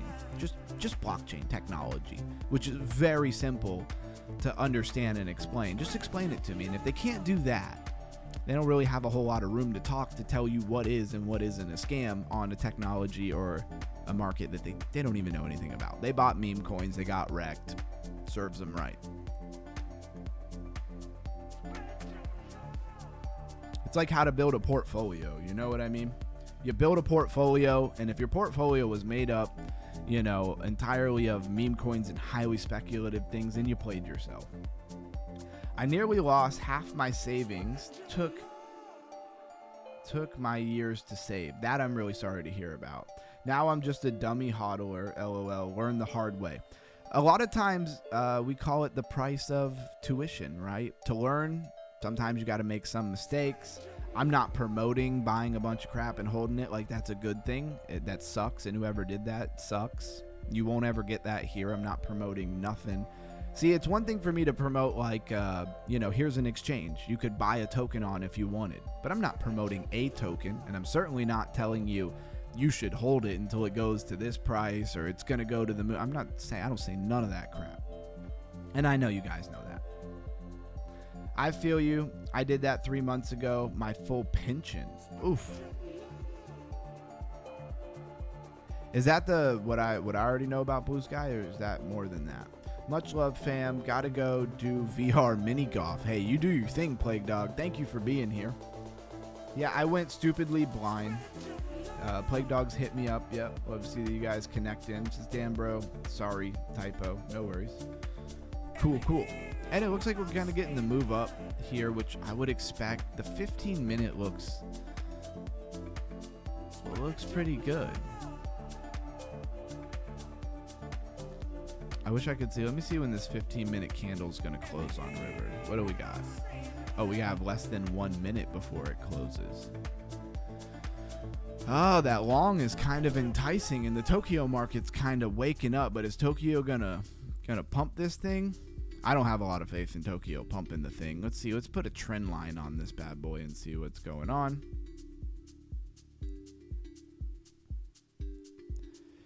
Yeah, I'm not overly bullish until we at least kind of break this trend line. Because if it doesn't break this trend line, then it's kind of just same old. 15 minutes starting to curve up. 15 above the 200. I don't know. Along is looking a little enticing. But that's how they draw you in and build liquidity and dump it on you again. It's how people get hurt and then they come to crypto channels and complain. Look at your screen promoting River. I'm trading River. Hilarious. I love you guys. You just hurt people or bots. Doesn't really matter. So if I trade a coin, I'm promoting it. So what were you shorting? Right? Because I just shorted River. Am I promoting River going up? No, I'm shorting it. I'm thinking it's going down and I'm making money off of it. Silly. And I'm sure you're the exact same guy. Look at the timing. You said you were shorting the market. So you're taking money out. So what are you shorting? You're promoting it too. Yeah, UG, it was my full XRP bag. Oh, yeah. Yeah, we already talked about that. Melissa says you're a clown. Yep, let's go. I've got you guys. XRP just going straight down. No relief bounce or nothing. Yeah. The world is in a crazy place right now, guys. And we're just doing all our can to do something with what we have, right? Is what it is. That was almost very Bart Simpson-ish. Getting a pump back up to the 200. If we even make it to the 200, I see us probably getting rejected by the 200. Let's see, 1 minute's high, 3 minutes about to top out, 5 minutes not quite topped out yet, and the 15 minutes got legs for days, and it's aligned. It's lined up with the 1 hour. So if the 15 minute starts pumping, the 1 hour could carry you. Still far from the 200 on a lot of things. All right, I'm looking for the rejection here. Looking for the rejection of the 200. But it could get rejected and then bounce off it, reject, and then eventually get above it. I'm not seeing anything crazy bullish, that's for sure. Let's go back to the crypto bubble. 1 hours. Yeah. Some gold. The biggest losers here. Gold assets, so gold must be still going down. Hey, look, guys, now I'm going to promote Panzer Dogs because I'm going to play a round of Panzer Dogs. So I guess I'm also promoting a scam, even though you don't have to pay money to play this at all. You got to worry sometimes about people's mind states, right? Some people's mind states are just scarcity. If you live in a scarcity mind state, everybody should check themselves on like a weekly to monthly basis, in my opinion, and check it. Like, are you living in scarcity?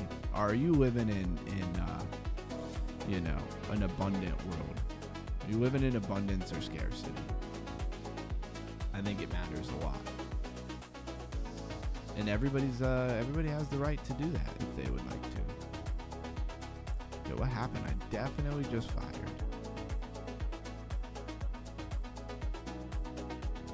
Oh man, I'm in here with the sharks getting eaten up. All right, I made it out of there.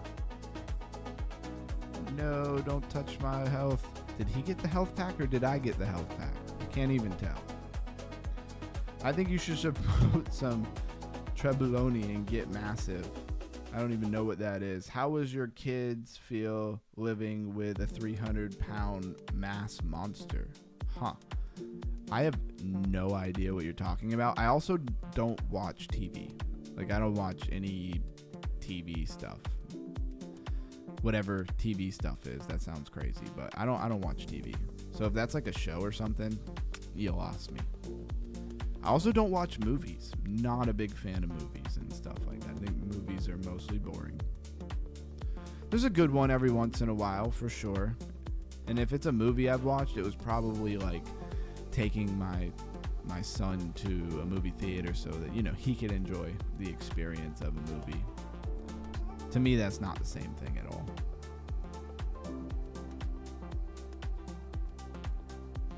They're not the movies I would choose to watch, let's say that. And I don't know if there is any movies that I would quote unquote choose to watch. Tell a vision, yep, tells your vision what to think and what to believe. Really your mind, I guess. I don't know if I like this new. Tried to switch back to my old turret, and I obviously picked the wrong one. So I got to change that back. Not a fan of that. Let's see. Oh, look at that. Rejected at the 200. Was pretty confident that was going to happen. Probably should have took that short. That short was kind of obvious, wasn't it? It's a little late now. I don't want to show up that late to that party.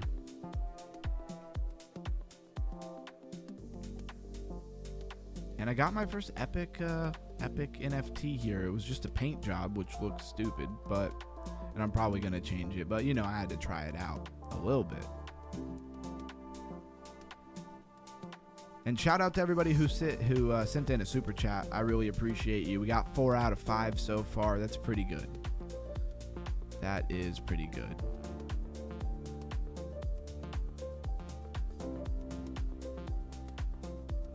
Oh, we got a rare. Got a rare something. A Pharaoh skin. What is it? Orange and purple. Some colors of royalty. Let's go to our garage. I definitely need to swap out this cannon. I don't like it. So this thing said, I must have changed it. Burst per shot 3. Max ammo 9. Here we go. Basic standard turret. Yep, this is the right turret. And let's check out that Pharaoh skin that we just got. Hey, it's cooler than this one. It's cooler than that one. I like this one though. This is my go-to. It looks clean. Let's run another round. Blues Guy says Camsta. Just trying to get your attention, my man. See, and it rejected, but it didn't go straight down. Dang it. Come on. They're going to kick me for inactivity here.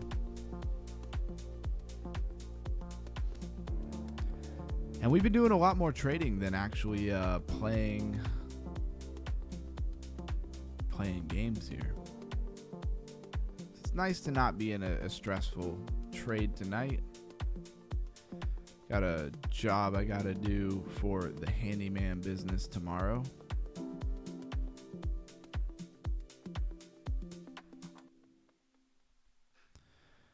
So I'm trying not to be in a trade that keeps me up super late. That would be nice. Doesn't mean I won't trade again, because I might. Just trying to be a little more patient and let the conditions be a little more perfect, right?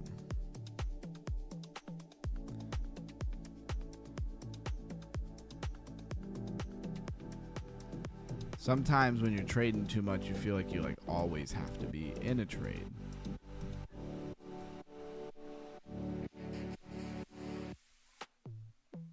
Oh, really?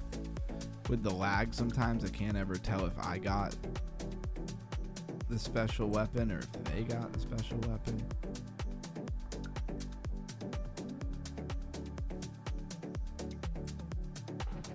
Man, he's got a lot of health on that tank. What tank is that with so much health?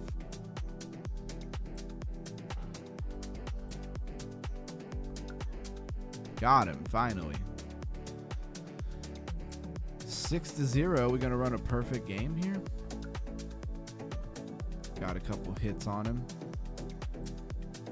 He's most likely running away here. There you are. Come on, grab the flamethrower. Think you're out. Flamethrower's range is too small.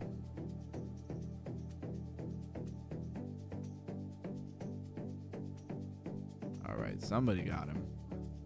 Let's grab some health. Bing. Where is he going?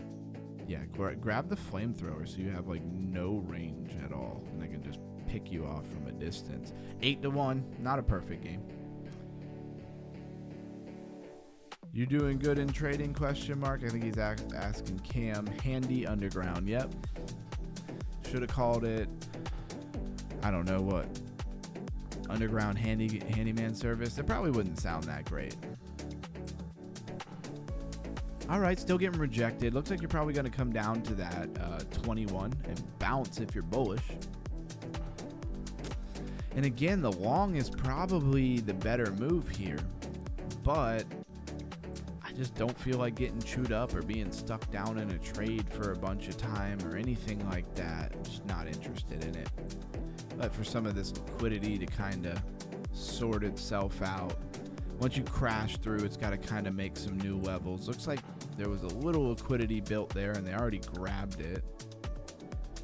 And they were at 14.3, 14.5, 14.6. There's a little bit of liquidity up here. Nothing crazy. 80,000, 161, 61. Oh, that one's 14.3 is 245,000. That's a little bit more significant, especially when you add these two together. It's a little bit better. Down here, you have 178 and 272. They ate that big liquidity. It was like almost 500K. They just absolutely grabbed it. And then we got 365 to the downside.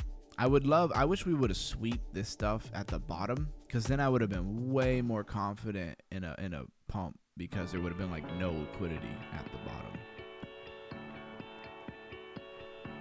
Evening deep divers, please don't forget to hit that like button and subscribe to the channel. Absolutely. All right. So yeah, that's what's going on. I'm still looking at maybe some other here. Let's switch over. Let's switch over to TradingView real quick. Let's take a look at a couple of things, because I would like to have another coin to trade, maybe like a backup coin. If River just gets too dead. And just because you're trading something one day doesn't mean it's going to be relevant forever. I mean, I don't even bother. I'm going to be honest. I don't even bother doing TA on these coins most of the time on River, because it never follows the TA. I'll show you a great example just a minute ago. Let's go to the 3 minute here. All right, so look. You had a double bottom. Also a head, inverted head and shoulder was being made. And when you long an inverted head and shoulder, say this would have gone up, you don't try to long here, you long here. So that's when you would have longed. So they waited everybody to get this inverted head and shoulder in their mind, think you were going to go somewhere. This is where you would normally get into something like that. And then they just dumped it. And they've been doing this over and over and over. Like sell you a bullish pattern and then just absolutely run the opposite direction here. I mean, yeah, it looks like you're kind of getting another inverted head and shoulder. And that'll probably dump in your face too. Although I gotta say that at some point you kind of hit the bottom of the liquidity, which is what it feels like. But that's not why we're here right now. I want to get sent. In USDT. Oh, sent got sent. It pumped. What was the liquidity on Cent? I think it was like 90 million. Or that was Zama. So we're on the 1 minute. I don't really want to be on the 1 minute here. The 15 looks like it's topped out. It didn't close the candle above the 15 minutes. So this could be a nice short. Let's see what the 1 hour looks like. 1 hour's got legs to the upside. And look, this was, I don't know why I drew this, but I said that I saw this thing continuing down, and I didn't really mark any levels. I just kind of drew like a scribble. And you got almost all of it. So being a new coin, it wasn't something I really wanted to go after, but it would have been a nice short. It did pretty much what I thought it was going to do there. So the 15 minute looks like it's topping out. A short for Cent looks pretty good. I don't want to open like a bunch of trades on a bunch of different things and then have to manage them and deal with them. That sounds like a pain. 15 minutes very, very far away from its 21. And the market's not super bullish. It'd be one thing if the market was like super bullish right now. I would think this thing could just run away. But I'm not really seeing that. Let's look at Zama. What's going on here in the chat? Kamsa says little pump action. The APY on SparkDex are much better than on Mystic. Okay. Example, WFL Wrap Flare APY on SparkDex is 21.3. On Mystic, it's only 19. Yeah, there's nothing like SparkDex. Yeah. Yes, they will. I also tried it. I like it. Enosis is awesome too. Hope everybody has enjoyed those videos we did about the Flare ecosystem. More coming. Underground, I'm up with my little $3. There you go, man. And you just gotta try not to get overly extended in the market, right? Look at Zama dumping. I don't remember how much money is left in Zama, but I also would rather look at it on like a big time frame, like the 4 hour. 4 hours looking a little top-ish. Has room though. 1 hour is looking very bottomish. It has tons of room to run up, although it started to get like a run up and then it rolled over, so that wasn't real great. And they could pin that thing to the bottom. Just because the 1 hour bottoms out doesn't mean you're going to pump. Same thing with the 15 minutes. Just because the 15 minutes bottomed out doesn't mean it's going to get much pump. It could get kind of halfway up here and then roll over and not do much of anything. That's why I don't like to trade exclusively on the higher time frame RSIs. Or really any time frames RSIs, right? It's like 5 minutes getting rejected by the 21. This thing looks pretty good for a short. I'd have to see where the liquidity is. Let me get you guys back over to the internet here. Let's take a look.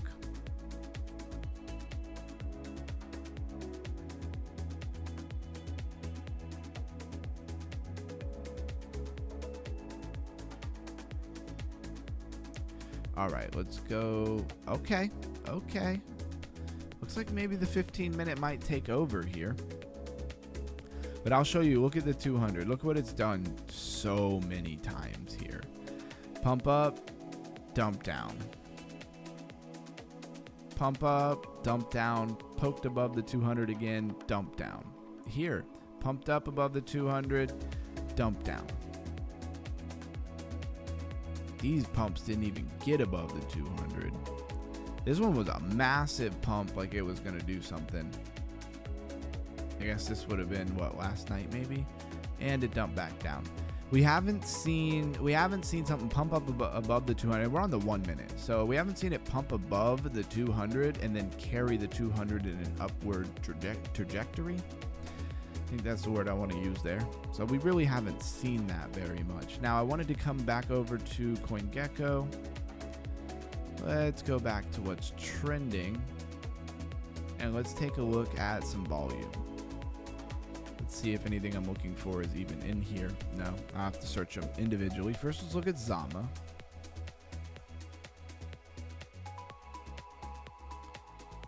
24-hour trading volume, 69.5 million. So Zama's 69.5 million. Cent is 849 million. Whoa. Okay, so Cent has the volume. And then, of course, we'll look at River's volume real quick. I don't think it's amazing. I keep hitting enter. You're not supposed to hit enter after you type it in. You're supposed to click on it. And it's got 54.7 million. So it's actually the least out of all of those. And that's what I've been trading. So Cent has great volume. I think a lot of people are bullish on Cent. That's just kind of my opinion. Because if you look at, we're on the max chart. Let's go like the 7-day. 24 hours, big pump up today. Yeah, it's had a lot of very positive price action. And it did get the pullback here. So I think a lot of people were longing out of that pullback, and it looks like it broke out. It has a very big measured move there. All right, just wanted to check that out real quick. Let's check in with River. And it's kind of losing. I don't know. If we could lose that 21, I'd wait for the 1 minute to reset on the stochastic RSI. Let's go, Blues guy. Glad to hear you're still hanging in there. I love Enosis, but SparkDex and Firelight are my loves. Underground tomorrow night, we go over the strategy together. Okay, yeah. Absolutely. I'm all for it. And I mean, we could even talk about the strategy a little bit right now. And again, the strategy that I'm running, you can see I have like $1,200 in just my futures account here. Because if I need to dig myself out of there, I need to have a little bit of pocket change to do that. Okay, yeah, he already said that. Wow, silver went from $90 to 73. Good grief. I mean, it's been really pumped up and extended. I wasn't under the opinion that silver was just going to keep going. Like, in my opinion and experience, every time I've watched an asset kind of go parabolic, it comes down. It comes down at some. It doesn't just keep going parabolic. It's not impossible. But usually it chills out and comes down at some point. Your 15 minutes already like halfway to being extended here. Or not extended, topping out, I should say. And the 15 minutes kind of bouncing off that 21. One thing that I'm learning here is when I get out of a trade and stuff, I need to watch for a while before I get back in. Because even like, say that you got out of that big short that I got out of, right? And then you got like this very flat action, you could psych yourself into thinking that was some kind of something with far more downward action. And you have the liquidity down there and lower to really like make yourself feel like it's going to do that. So I got to watch, and I usually look for this big pump up like this before I take a short. 3 minute overbought. 5 minute overbought, 15 minute not there yet, of course 30 minute, and the 1 hour probably still on the ground. Yep. And the 4 hour I think is on the ground too. Nope, 4 hours a little high, but I don't really incorporate the 4 hour into this. It's a little bit too high of a time frame to be overly worried about. And it looks like you were going to kind of lose that 21, but the Stokes 1 minute is kind of bottomed out, so you got to, I think, at least another little push up. Now it tells a story. Can we get, like right there, you got rejected at the 200. Now that it has momentum on its side for the 1 minute Stokes, can it get back above the 200? And of course it does look like you are making a shoulder head. And then can we get another little shoulder there? That would probably look good for a dump. Is it going to go ahead and just dump right now? Enticed to jump back in, but again, I just don't want to get caught in the mix and then just be sitting in a trade forever. I sold at 90. Time to buy back in, he says. Actually, it was like 82 or something like that. Took my $6. There you go, Cam. So you show him who's boss. Then right after I sold, I started going back down.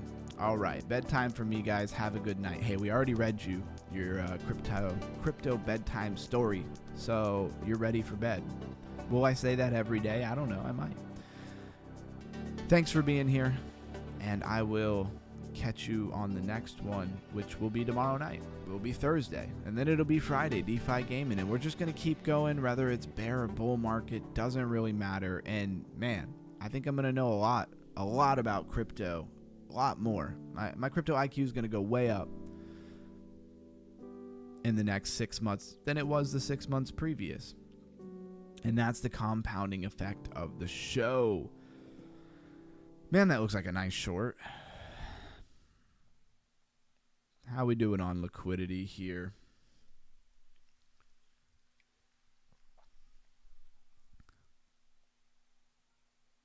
I would love to add to the day. We just took some liquidity.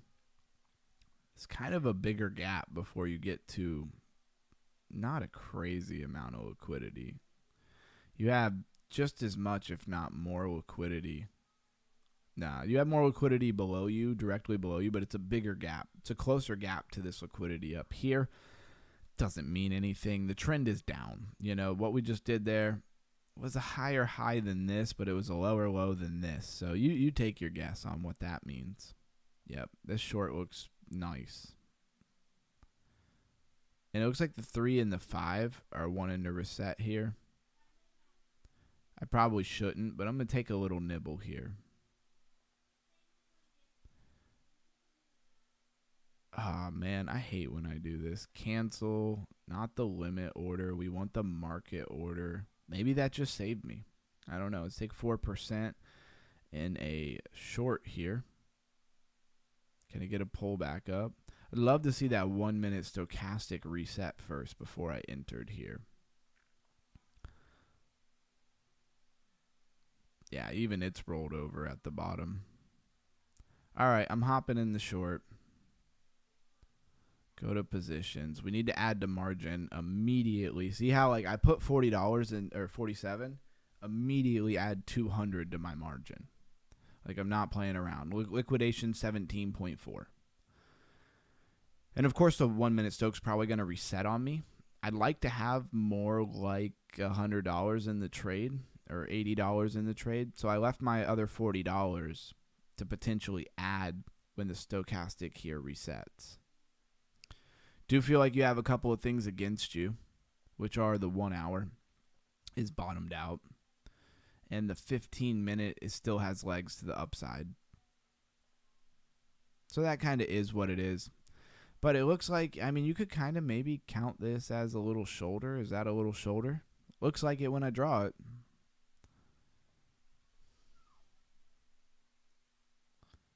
I need a monster move. Stop talking about short. Hilarious. You're not long on River again, are you, bro? I don't think this coin is overly bullish. I don't think the market is overly bullish. Like, you got to think this thing is like a small fish swimming in a big stream, and the stream is going down right now. All right, this is pretty much what I expected here.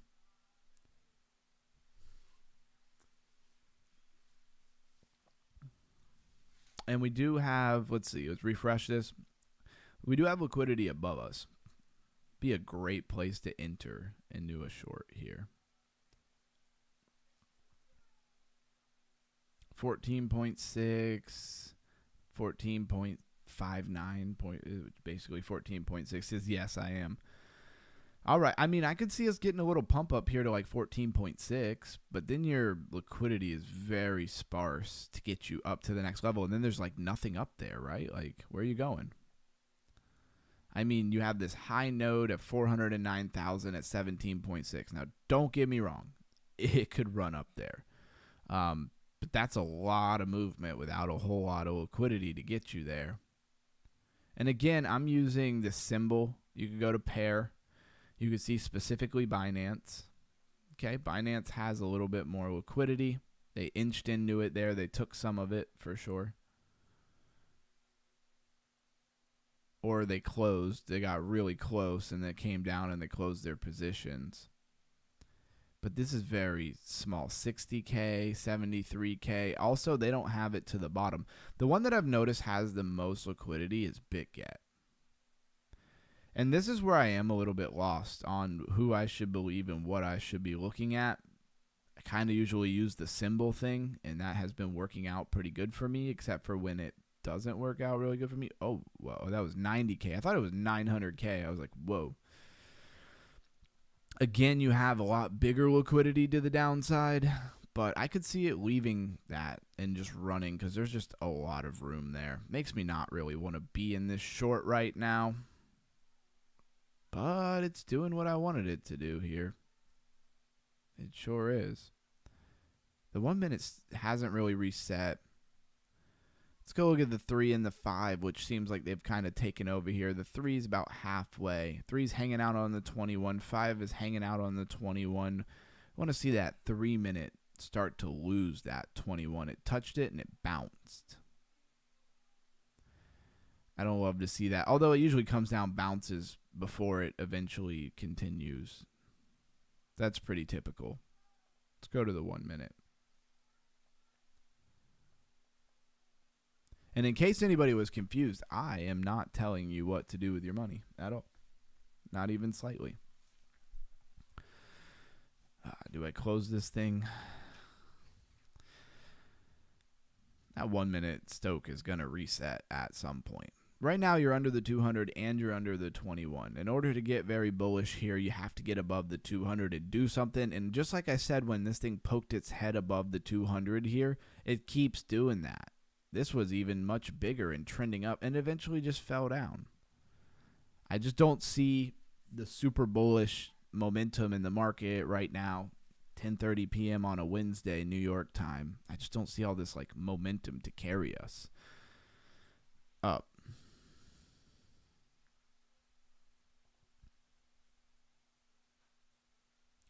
$13.4. Yeah, I want to get off a BitGet. Let's go back to Symbol. I think Symbol combines them. I don't know. I don't really know if it combines them or not. But then the heat map doesn't glow as hot for some spots that I saw on BitGet. And again, at the bottom here, it says this is BitGet, MEXC, and Binance futures kind of combined here for Weex. Dropping negative, positive, negative, positive. We're right on my, this is like the only time I want my break even to act as resistance instead of support, instead of coming down and bouncing off of it right when I was about to break even.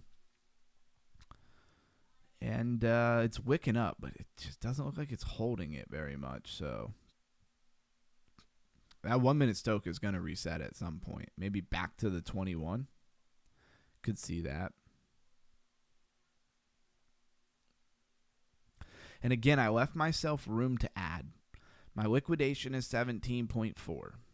We're at just 14 basically on the dot. 13.9. 14's like right about here.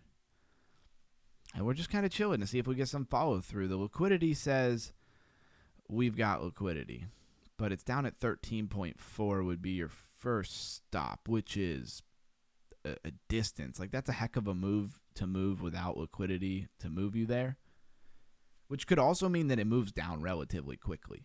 Like it can move quickly. Looks a little shoulder, head and shoulder-ish here.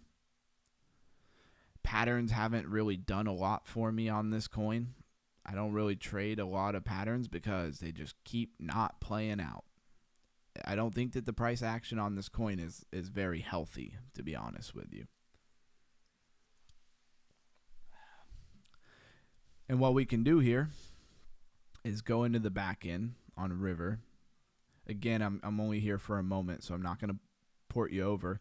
And let's just add a little bit of alarms so that we'll know if something that matters actually happens here. Let's see, I'm going to put it at this. I'm going to put it at like the 200 here on one side, and then we will drop it to kind of the bottom on the other side, or like getting close to the bottom, say maybe right about there. I know you guys can't see it. I'm coming back to where you are, and then now we have alerts. And now that I have alerts, oh, that wick looks like it's about to do something. Is it going to reset? Again, using my break even as like resistance. It's so wild. And let's go do something else. I'm sure you guys would rather see me play Panzer Dogs than stare at the chart. Once we have our alert sets, we can kind of chill. And I can evaluate. If we go up and hit my alert there, I'll see what's going on. Maybe add a little bit to the short because I left myself plenty of room. And if not, then we're going to be in the positives and we'll be taking profits, I'm sure. So we'll see what happens. I always want to hang out for the longer moves, but it's just so treacherous. Like, I did hang out for that bigger move earlier and I got it. So that was nice. And it's the difference between, $30 and $100. I like to think it was a calculated move, but, maybe I got lucky. Yeah, I'm never really sure. Because then I look at the heat maps for different coins, or different exchanges, and then I'm not really sure which one I should be looking at, because Weex is a combination of like 3 different exchanges, right? Bang, bang. Ooh, didn't take any damage from any of those people. That's crazy. Still grab the health so they can't hit this, so I can get in and out of there. Grab the flamethrower, although it's like way too close range of of a thing, but that's fine. Ooh, 2 for 2 there. Let's see, can I get a third? Bang, got 3 right in a row. Triple kill, 6-0. I'm running them. And unless I hear an alert, now in between games, I'll go check on the trade. But if I don't hear an alert, like, I'm chilling. Oh, I love this. I love the machine gun for sure. Machine gun is great. Oop, got one. Got another one. Need to go run for some health here. Let's grab that flamethrower first. Got 34 seconds to kill here. 3 more wins for a perfect game. Looks like they're being chased by somebody. Where are you at? All right, I see you. Let me get like real close before I start cooking them. Oh, I'm not hitting them at all, huh?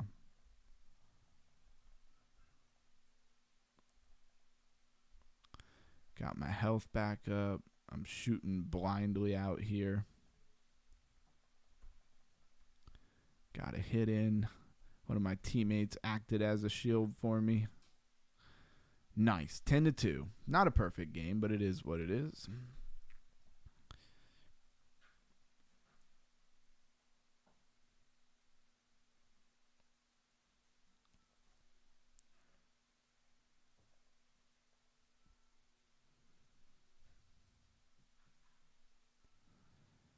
All right, let's go check on our trade here. That's Stoke trying to reset. Down a little bit, but we're actually looking to add. Some of the strategy is to literally have it move against you a little bit and then add, and then when it draws down.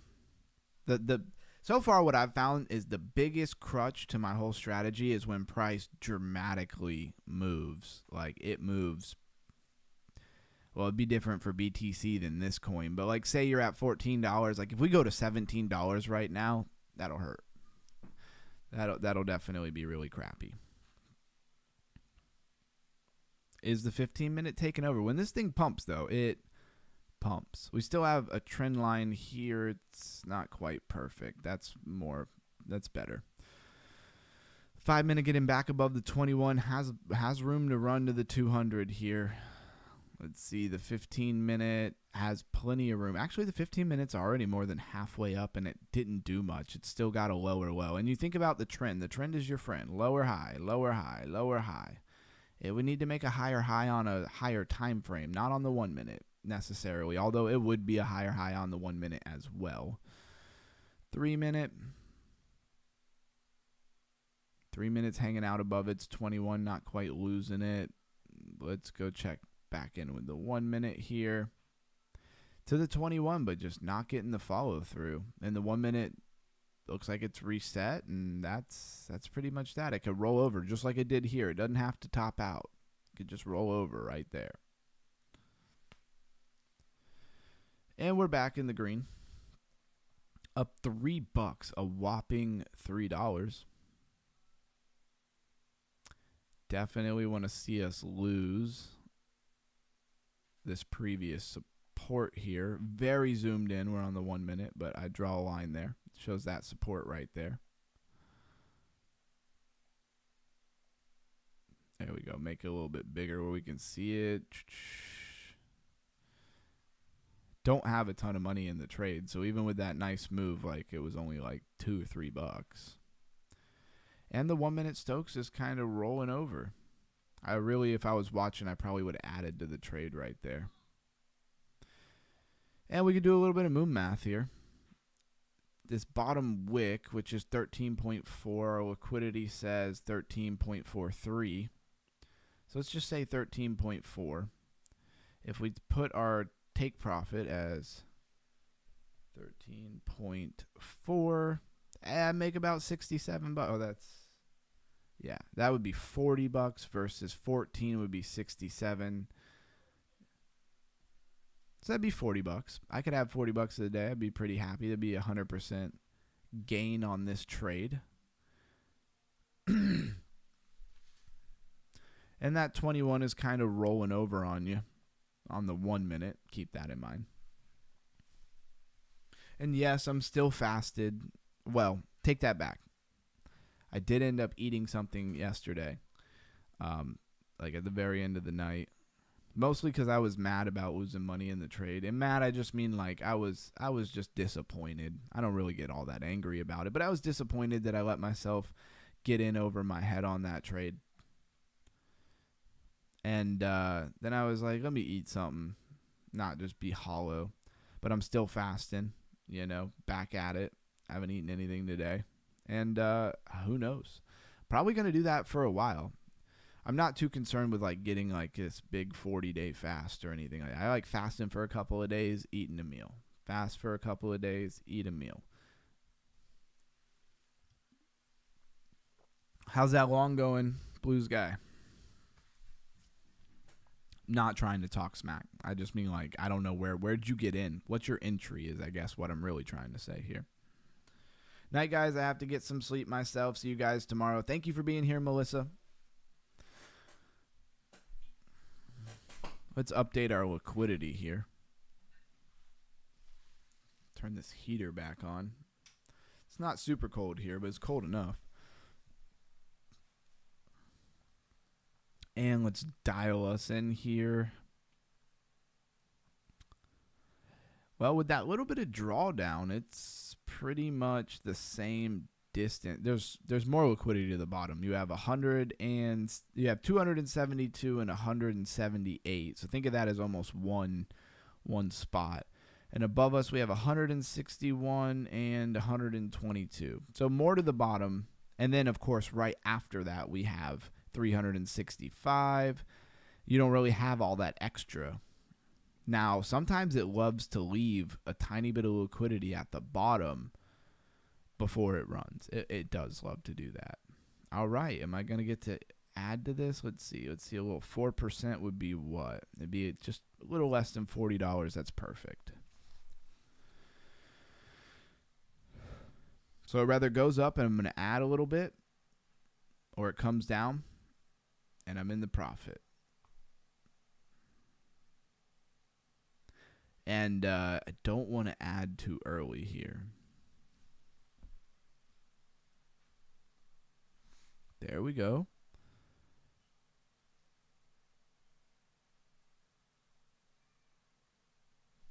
No real follow through. See, that was just like a tiny move on the 1 minute. It's not really where I want to add. I think I'd add if we got up to the 200, especially if we bounce off the 200. That would probably be a good place to add.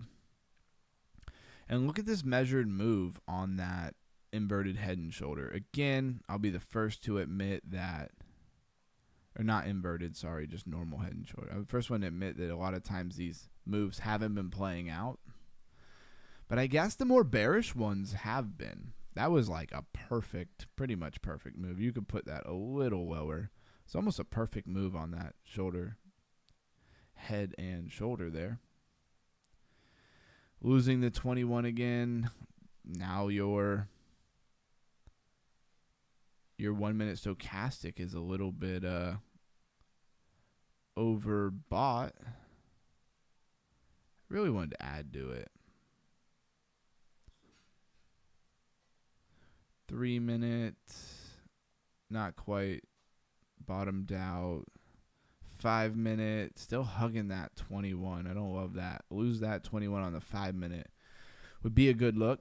3 minutes still getting held up by that 21. So the 21 is very much still holding this thing up. I don't like that.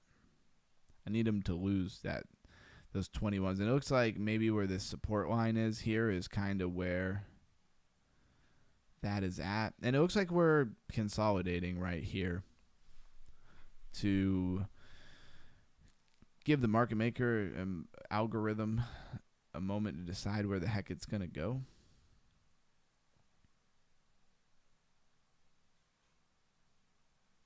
I think down makes a lot more sense, but that doesn't mean a thing.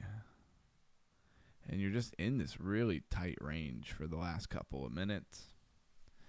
We are pointed down, so there should be some pressure. The 1 minute, 3 minute, and 5 minute should all be kind of lined up together as far as pointing down.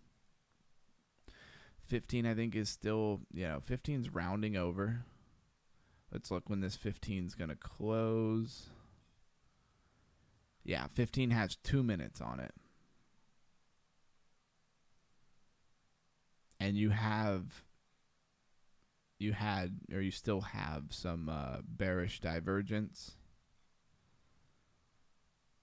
Kind of, sort of. Bearish divergence on the river 15-minute.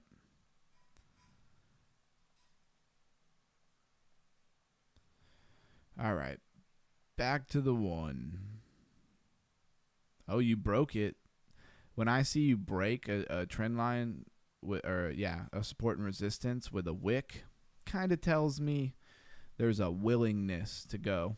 It also could just be grab of a tiny bit of liquidity before you rip to the upside. So I don't put too much stock in it, but it does kind of say, hey, we're willing to go a little lower than just this support and resistance right here.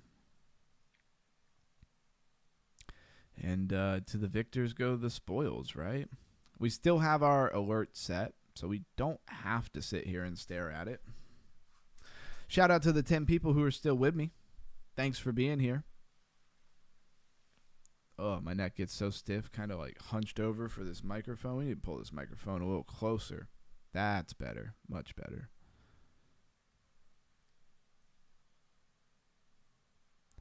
And another round of Panzer Dogs. Look at me, I'm promoting Panzer Dogs. Yo, it was so cool that we got those trolls in the group today. Hey, that's a... I don't know if it was a first, but it hasn't happened more than maybe once.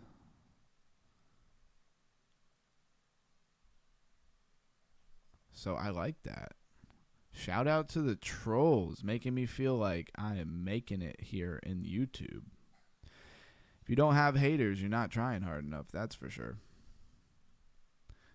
Got him. Didn't really let him use that weapon very much. Love that. What do they have over here? Oh, they have... Not a big fan of it, but I'd like to take it so that they can't use it, right? Isn't that the move? Grab that health. Well played. Well played. Got him. I think I've got 2 or 3 people so far. Definitely 2. I don't know about 3.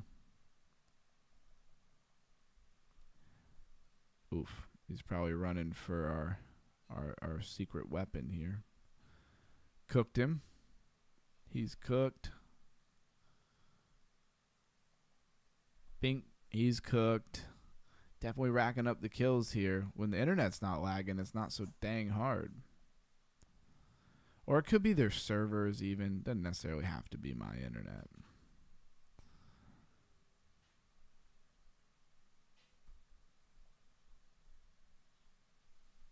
Seven to 2, 30 seconds left. And we'll check on that trade. It's nice to break it up and not have to like stare hardcore at the trade. But I tell you, when those alerts go off, I'm going immediately over to it. I don't really care where this is at. This game, if those alerts are saying it's time to do something, I gotta go. 8 to 4, 6 seconds. Do I have time to get another kill? I don't know. I got one more. And that's game. 9 to 4. My man. All right, so 7%, or not, sorry, $7, not 7%. We're up 13%, which doesn't really mean anything on leverage.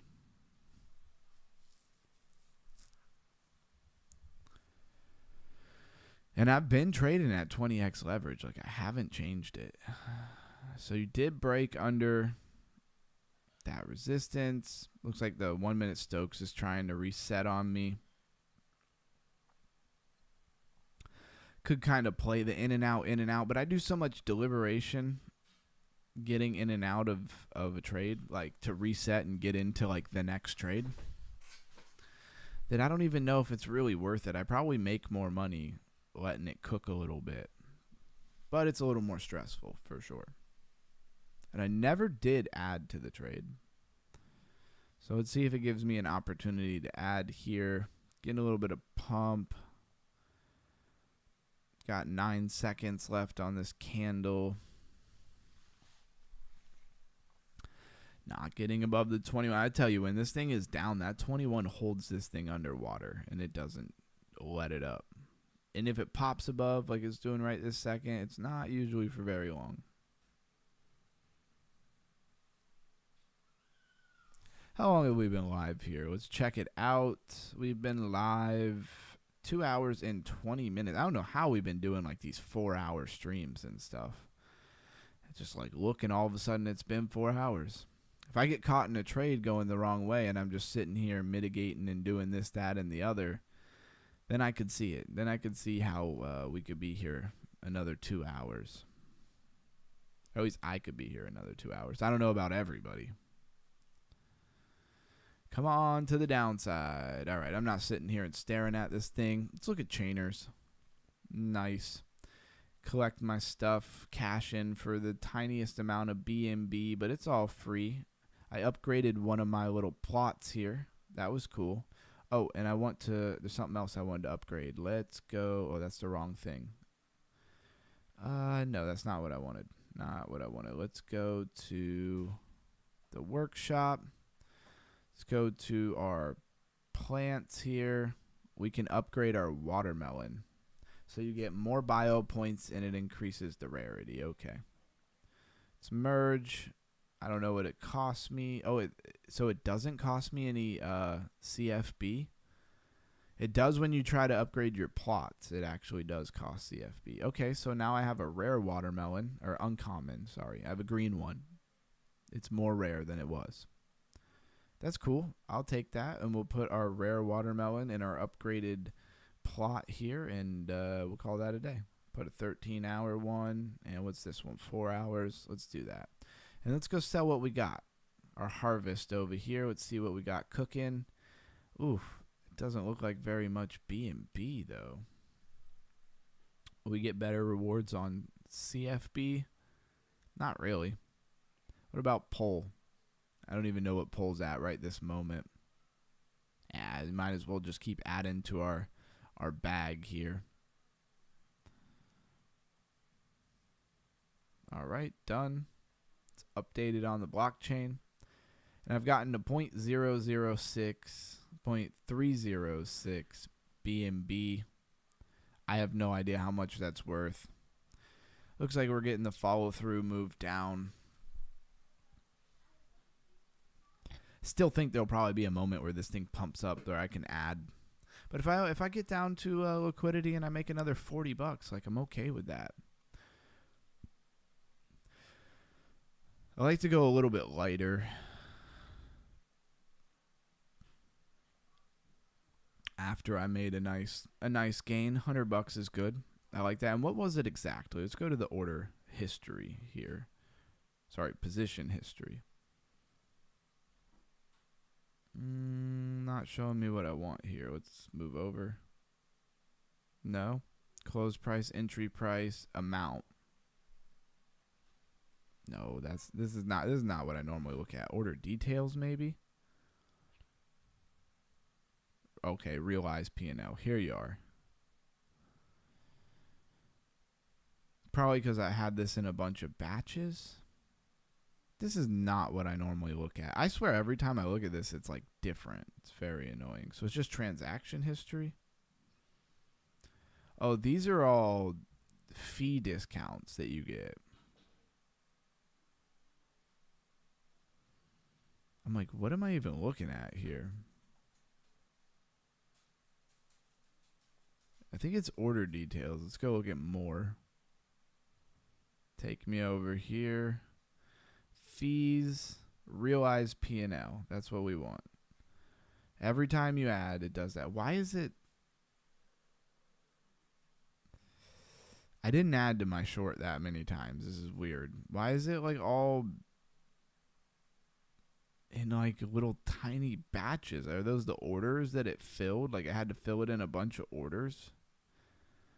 Yo, usually it just says like $50, $60, $100. Like it usually just tells me. Order history. Every time I look at this crap, it's different. All right, here we go. All right, let's see where we are. We're at order history, and we sold for $92.50. I did lose $11. That's right. I had a short and a long open for a second, and then I was like, what am I doing? This is stupid. And I just closed the long for 11.50. And if I would have left it open, I probably would have actually made a couple bucks on it, but whatever.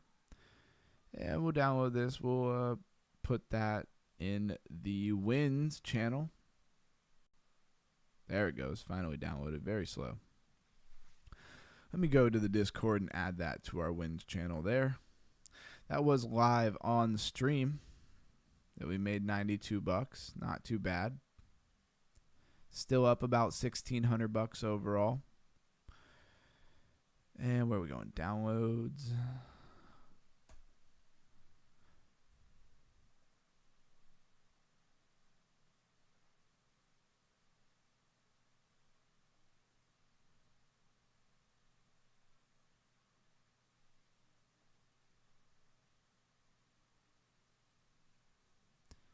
All right, and then back over. All right, are we going to get to add to the trade or what?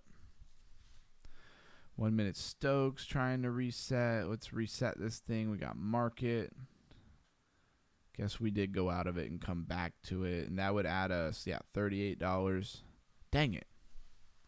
I mean, I don't want to see my P&L go negative, but I did want to add.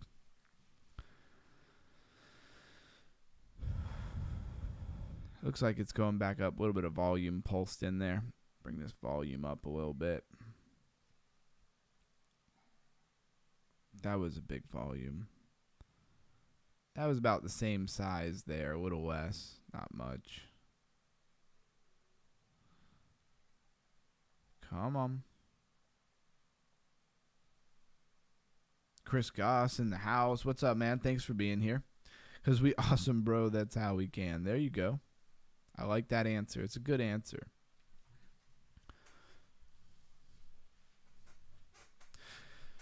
I want to add to this trade, but I don't want to mistime it, and I don't want to be greedy and add to the trade and then it run against me and it mess up my ability to mitigate later. That's always the dynamic, right? You add too much too early, your mitigation ability becomes like zero. And we can move this line here, and we have kind of a new support there. It's kind of what I needed to break. 1 minute Stokes rolling over. Let's see where our 3 and our 5 are at. 3 is bottomed out. 5 minute, not really. 15 minute rolled over. Looks like a good clear path to the downside here. Let's refresh that liquidity. 333. Givers gain. Thanks for being here, Chris. All right, let's see. 272. Same liquidity. Hasn't changed much. If anything, this liquidity down here looks like it lightened up a little bit, but that might be my imagination. Maybe it wants to come sweep this little bit of liquidity to the bottom before we move any further.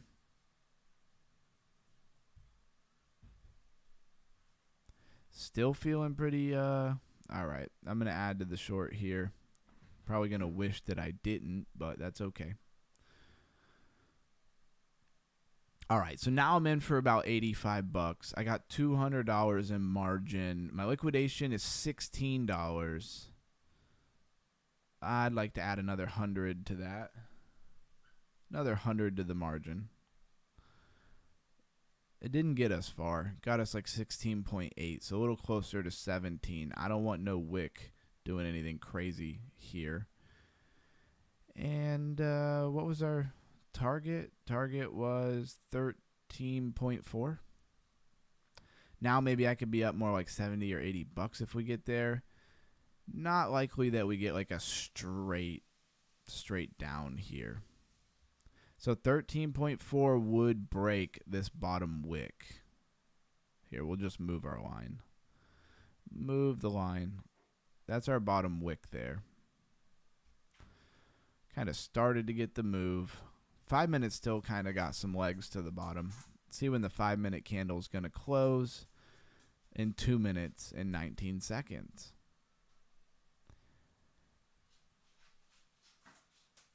Yo, whatever chart I'm looking at here shows a much bigger wick, unless it just moved and I haven't seen it yet. Okay.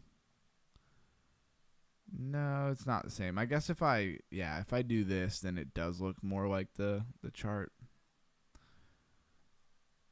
I don't know. I feel like I'm getting a pretty clear picture that we're going down. Could be all just games.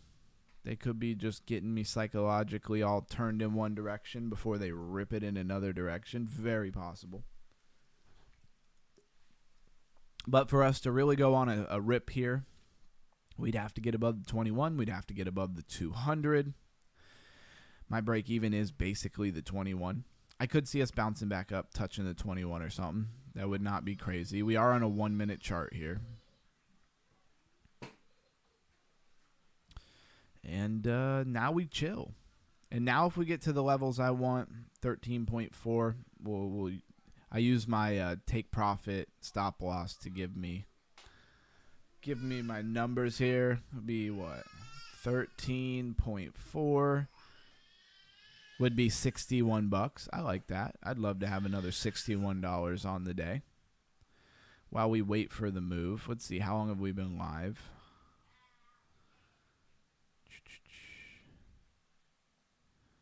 Been live for 2.5 hours. I think that's a pretty solid live stream. You know, I'm coming every day. 2 hours, 3 hours, 4 hours, hanging out with you guys. So please smash that like button for me.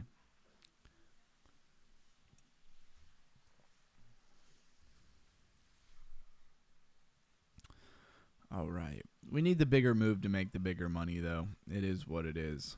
Let's zoom this in so we can at least see our bottom line. We know this is that bottom wick over here. So you could double bottom come down, but I'd like to see it go through it and actually grab. If we go down this far, we're probably going to go through it and grab some liquidity. And notice that it does like to consolidate. Like you see this little range here. Usually before you get like the nice big move down, it likes to consolidate. And then boom, goes down. I've just noticed that. And this is kind of consolidating. It's not in such a nice range. It's kind of downtrending consolidation, but it's tight enough together that I think I'd still consider it consolidation in my mind. Come on, break that bottom wick. Let's go. We'll use a ray on this one. And that would be, and then we can just kind of move this around with us. We need to break through that to really go somewhere here. Update our liquidity because something could change on you in kind of a moment's notice. There we go. We just went through it. There you go. Now we're talking 23 bucks. And I think we've got, I'm going to get 4% ready to add. If I were to add it, it would be $32. Maybe make it, I don't want to get too greedy here. 4%. And if we get a little bounce to the upside, then that's where I'm going to want to add. All right, where was my alert? It's not here. Oh, I set my alert like in the wrong place. Now I see why they look so different.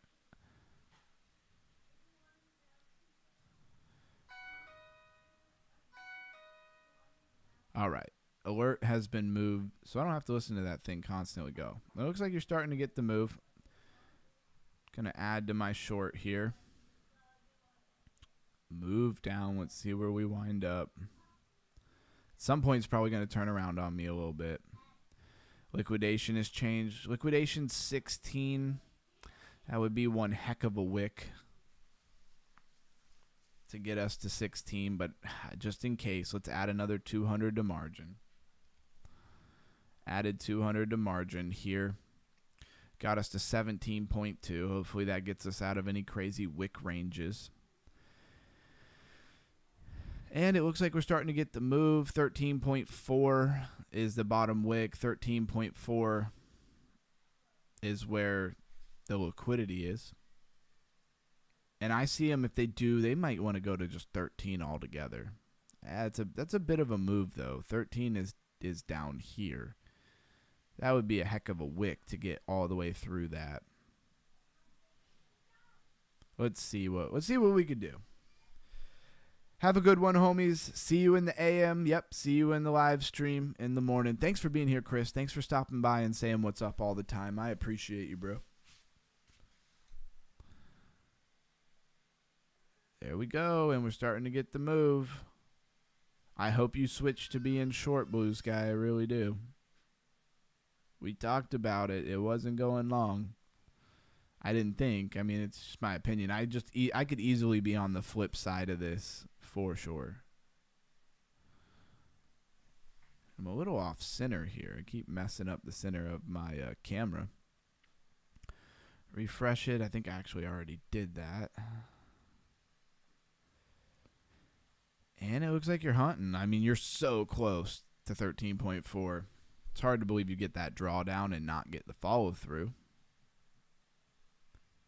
But that doesn't mean it's going to go straight follow through. It might chill out and consolidate a little bit first. Yeah, nice guy. Yeah, Chris is awesome. I've seen him for a long time on the lifers, and he always stops by and says hello. I think that's pretty cool. Nobody making him do that. Okay, so now I should have about $100 in the actual trade, and I'm using about $500 in margin to back that up. And so with that, I don't want to add too much more here. I really don't. I would like to get a nice explosive wick. All right, we're moving down. We just made a new low for that candle wick. Can we continue? The 1 minute RSI getting a little bottomish. Might want to do a little bit of a pump. I was already in. I can't stop it. My liquidation is 13. Yeah, you probably getting liquidated, brother. Maybe not. I mean, the liquidity, the bulk of the liquidity here is at like 13.4, 13, yeah, 13.40, not 13.44, which is where the bottom of this wick is. But you have liquidity at literally 13.06, and you have liquidity, a bigger liquidity at 12.9. I don't know if we'll get that low. I really don't. And it looks like you're getting that, 1 minute reset here. What do we got on the 1 minute? 30 seconds. You printed a green dot.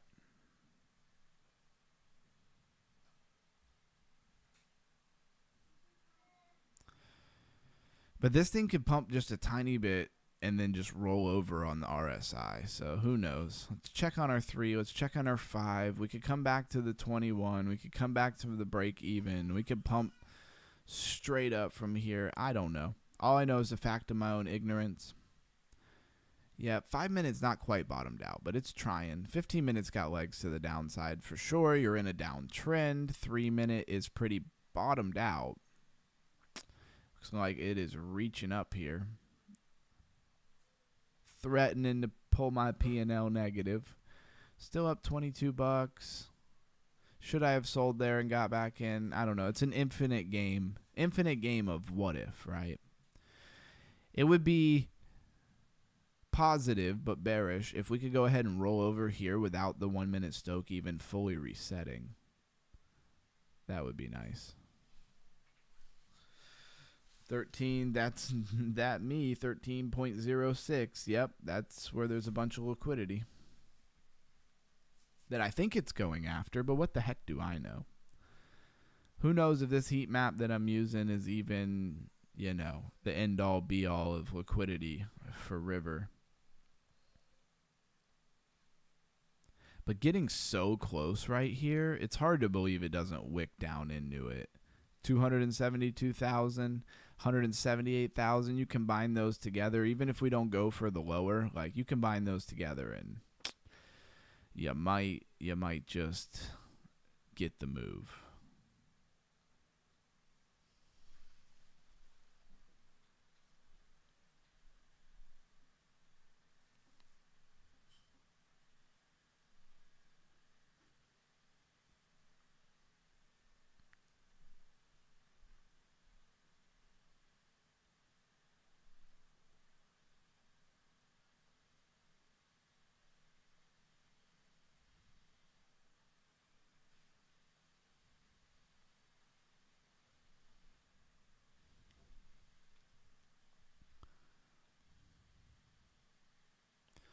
Come on, roll over. Yep, didn't get above the 21. All right, now we might get a continuation. 13.4 we say. 72 bucks if we get there, because I added a little bit. So I know when I get to about 70, 80 bucks, I know I'm at the liquidity. That's why I do that. That's why I look at what I would get. I'm not just trying to do moon math. So in my mind, I have like that kind of psychological number. And I know, hey, if I get to being around 70, 80 bucks, that means I'm in that liquidity. And I should probably sell.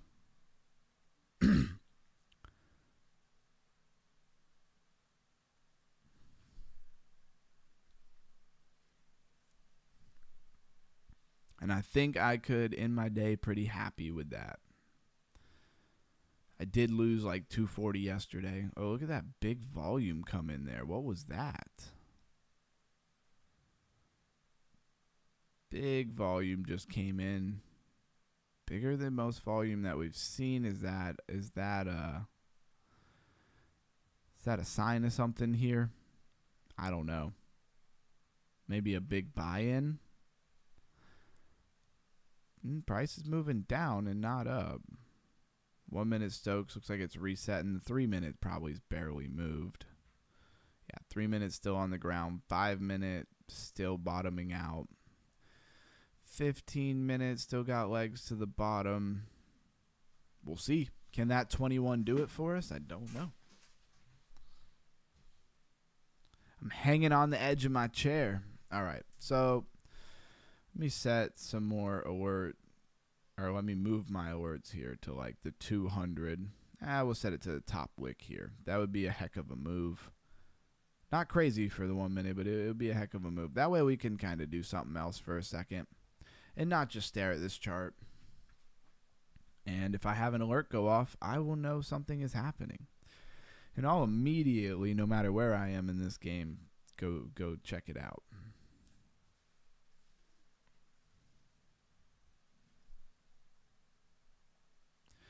All right, let's go ahead and run another round here. It helps break it up. It really does. BTC just fell below 71,000. That could add some negative fuel to the fire here for sure.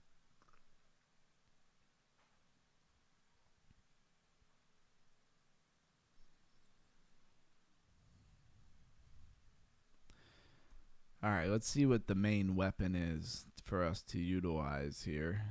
It is a flamethrower. I don't love the flamethrower. Flamethrower is kind of lame. All right, got one.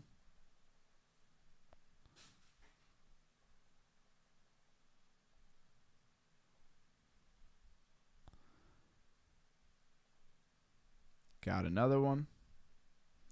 Oh, Plague Dogs is back. How was the virtual mini golf? Virtual mini golf sounds fun though. Got another one. I think all 3 kills so far are me.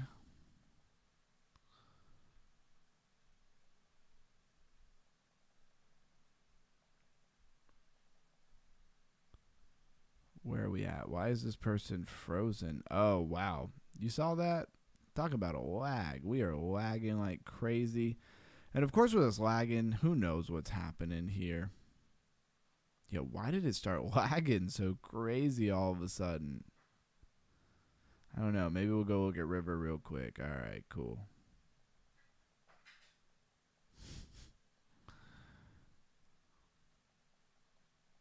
I just got to guess where they're at. It's kind of crazy.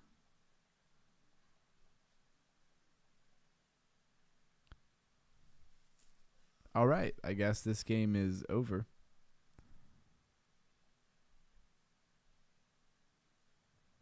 Yeah, this got to be their server, right? Look, my shot. Those are my shots are still being fired. Yeah, this is wild.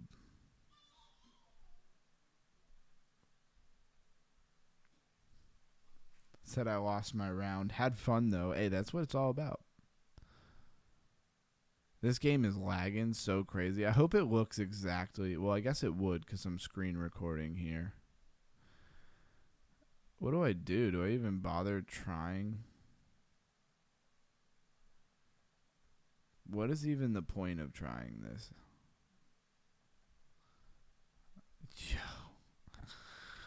Yo. I've never seen it like this. This is crazy. Where am I? Am I over here? Am I over there? Am I here? Am I there? Am I there? Am I here? I'm in BTC long, hoping for a squeeze. Probably a bad trade. Yeah, didn't it just break under 71,000? I'm not getting an update here forever. Okay, so this is what we're saying right now. Consolidating. I mean, I think it's consolidating for a drop to the bottom. Could totally be wrong here.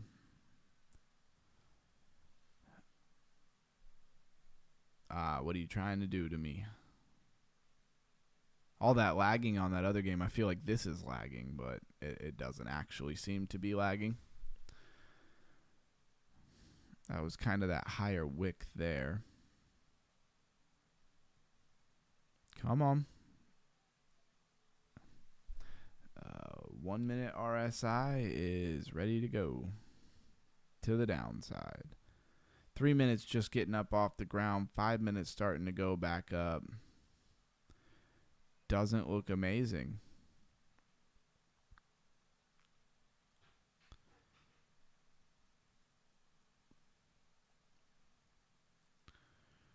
Really don't need this thing running away on me here.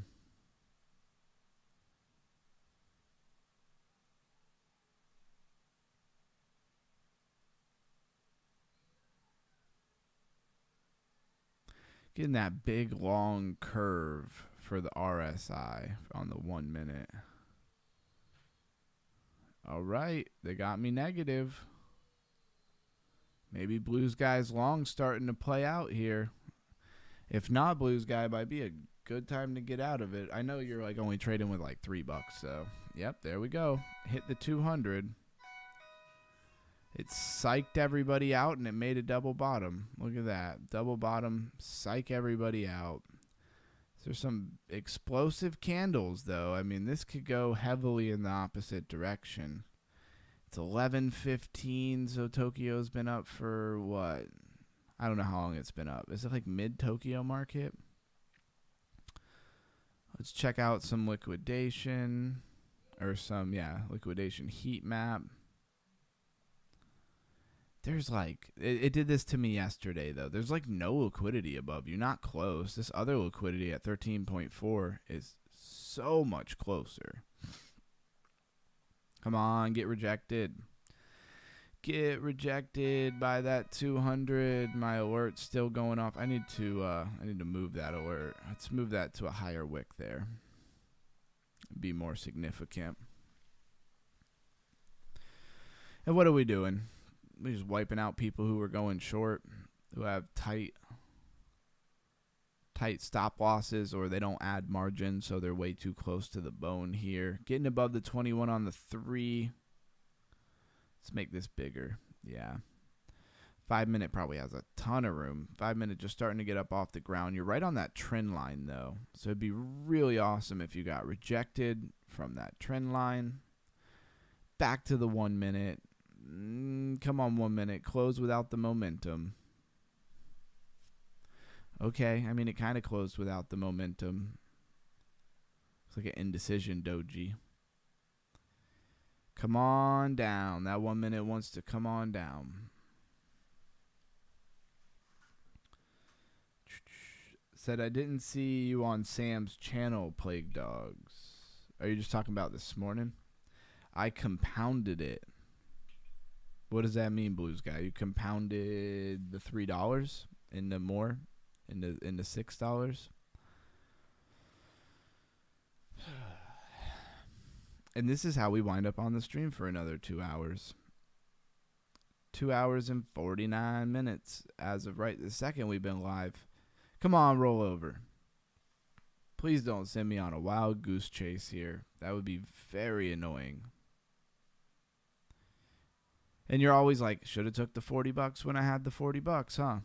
I was on a work trip since Monday, had to miss a few. Hey, that happens. I'm playing live Saturday, so thrill under UG. Hey, that's awesome. Well, I guess you won't be here Saturday, but I'm really happy for you. But yes, you've seen me there.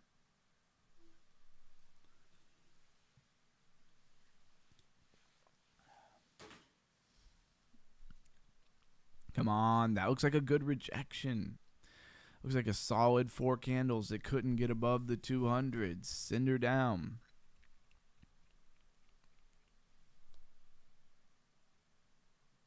I lost volume. Yeah, I figured I've seen you there, but not sure. Yeah, I've definitely seen him over there. Just making sure you weren't saying I lost volume. Okay, cool. All right, well, we're still cooking here.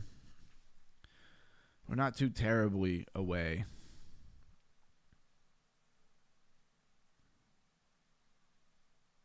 I really don't want to add much to this short. So let's see if we can get some follow through. It's moving with some vengeance. I don't know. It's looking kind of double bottom-ish.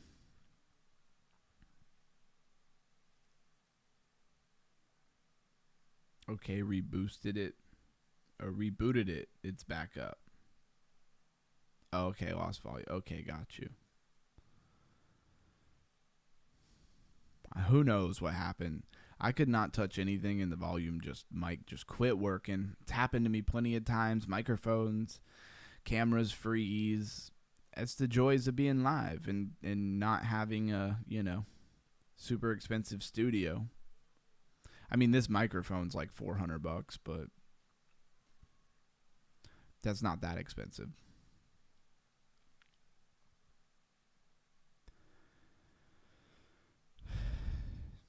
And just like it could do on the bottom, like, stochastic could roll over even at the upside and not give me a full top to bottom. But we've been getting the bottom, the downward action on the Stokes has been better than the action to the upside. And look, that resistance point that we talked about, I mean, it's pretty heavily respected. That trend line's probably not perfect, but trend line still trending. All right, well, we're back to where we were. And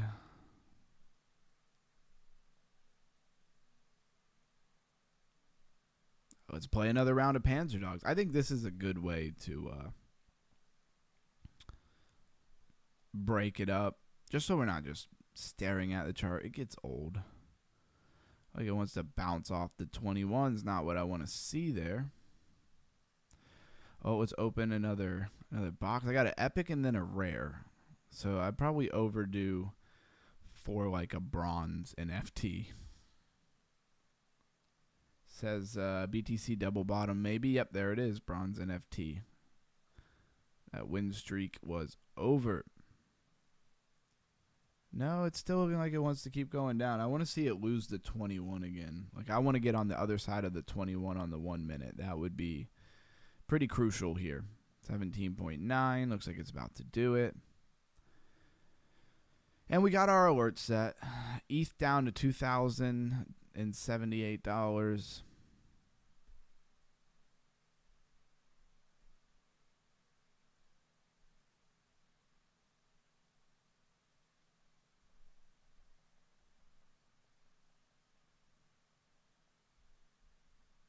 Don't start lagging on me now. All right, I got one.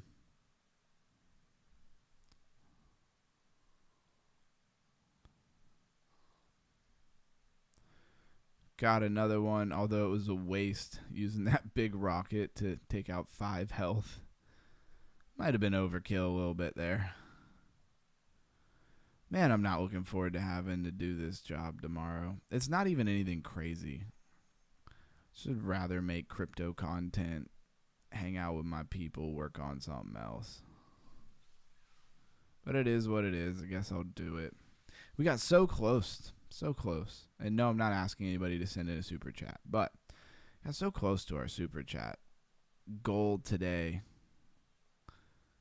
I thought we really were going to hit it, though. Ooh, cooked him. Still got full health.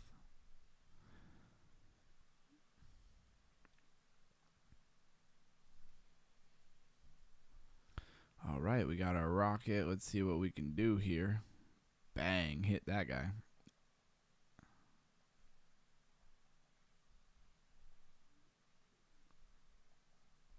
Got one.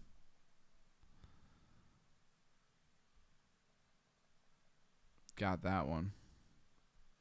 He obviously ran and got himself some health. Come on. I like how my own teammate hit me with a rocket. Thanks for that. 7-3.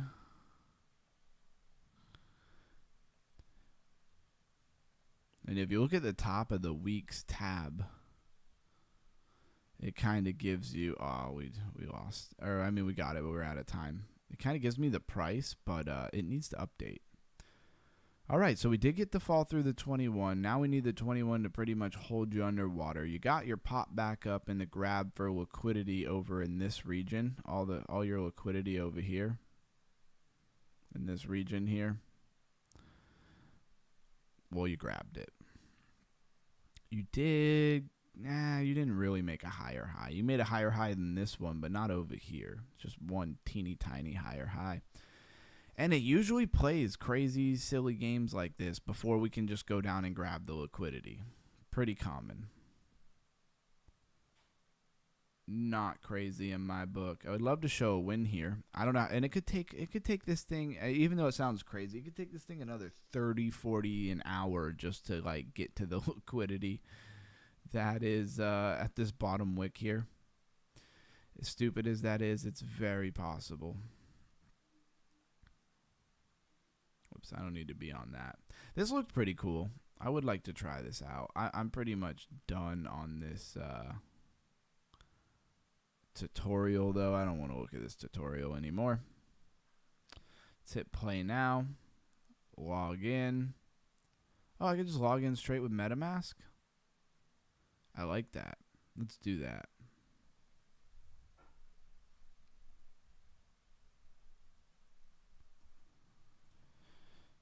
Yep, let's connect with the MetaMask. Connect abstract here. Connected as, yeah, continue. And we got to sign, confirm. Oh, yo, this looks pretty cool. I like this. All right. Checkmate Arena. Casual. Custom. Rise through the ranks. Earn rewards. I mean, I guess we play ranked, right? I don't know. If I play ranked, am I going to be able to go in and out of it? Or I'll probably have like a time limit. This looks pretty fun.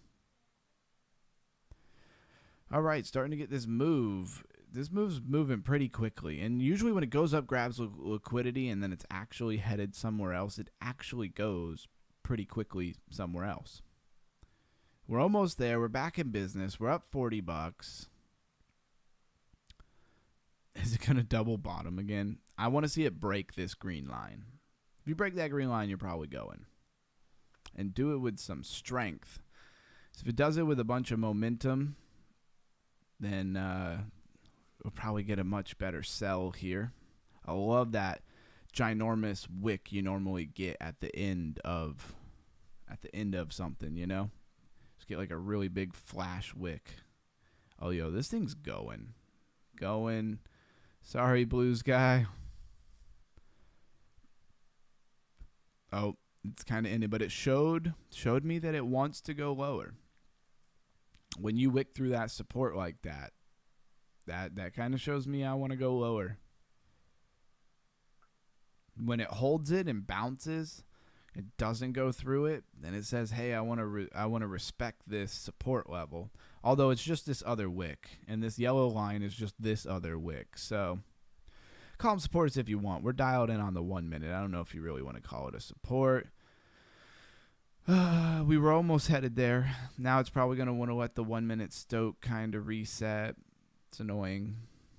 And I could sell here, but then it not reset, and then it's always a game of I coulda, woulda, shoulda did this, shoulda did that. Stick to a plan and roll with it. Let's go ahead and refresh our liquidity. Need more practice trading. I can use all the help, boys. It's not going. It'll hold. Sorry, underground. Oh, you're good. I hope you win. You gotta apologize to me, man. I just don't get why you didn't trade like the same direction that I was going. I laid out all the reasons, and you've seen me do this now for a few days. Like, are you using the liquidation heat map? Because you see what I'm doing. It's not complicated. I'm just kind of looking for a clear direction or will to move to liquidity, and then we get that, it starts to trend down, and it gets so close to it that it's, I don't know, becomes kind of obvious that it's going to go to it. And then, of course, it pumped up right in my face here. So it's playing games. But why is it playing games? In my opinion, it plays games because why it's playing games, more people get in, and more people start building liquidity here and building liquidity there.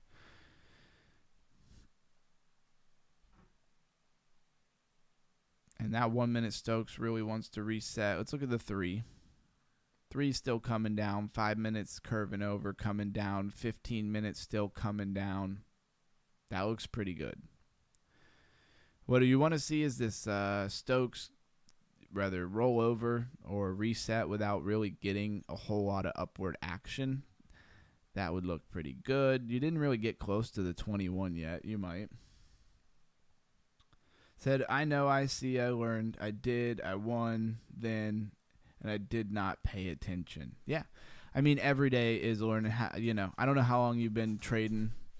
I had many of my first years not doing so well, and honestly, I haven't made a ton of money trading anyways. Like, I'm up like $1,600 in the last 2 weeks in this new strategy that I'm using, and I'm hoping this new strategy is gonna kind of pave the way to being a successful trader.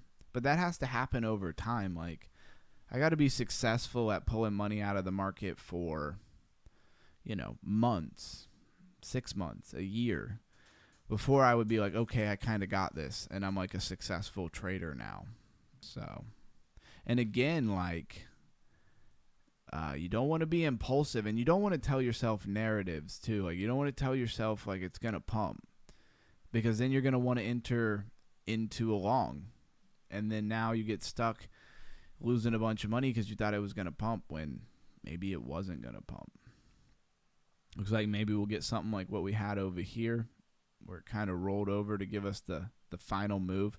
But I kind of like this. Like, I kind of want it to consolidate, because if it consolidates, we might get an explosive move to the downside. Hopefully not the upside.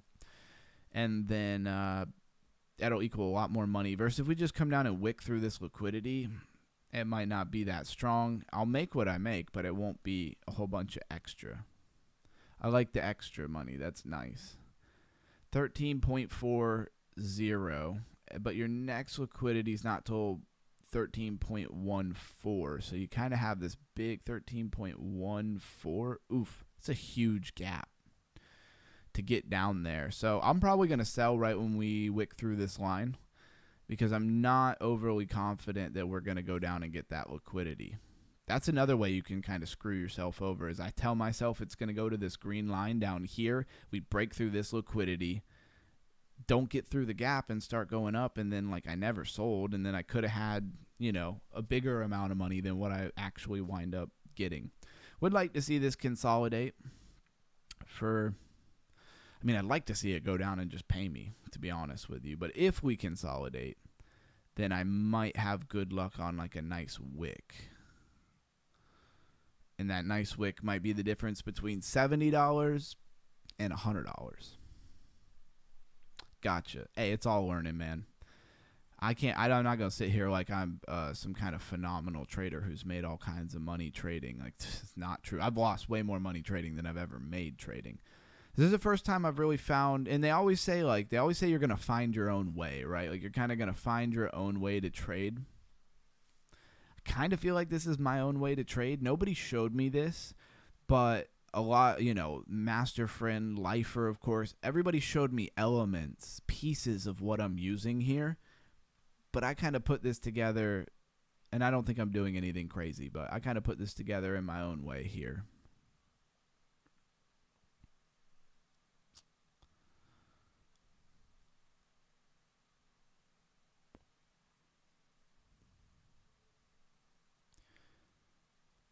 Yeah. Could get the move right here. I need to be quick on that flash close. I love that flash close. It was funny, for a while I was trading on river and my positions were so big that I'd hit flash close and it'd be like, you can't flash close. You have to like manually hit close and then put like 50% close it, put another 50% close it to actually get out of a trade. Looks like it wants to really respect this previous wick. Like it just bounced off of it again. Looks like it's doing that consolidation. For whatever reason, that consolidation usually gives it the strength to wick down really hard. And it doesn't usually wick down really hard without consolidating like this first. Would like to see it kind of go sideways in the 1 minute stochastic reset. Then I'll think it's time. Although it could roll over and do it at like any moment here. There you go. Be the second time you go through that support, that bottom wick. I mean, there you go.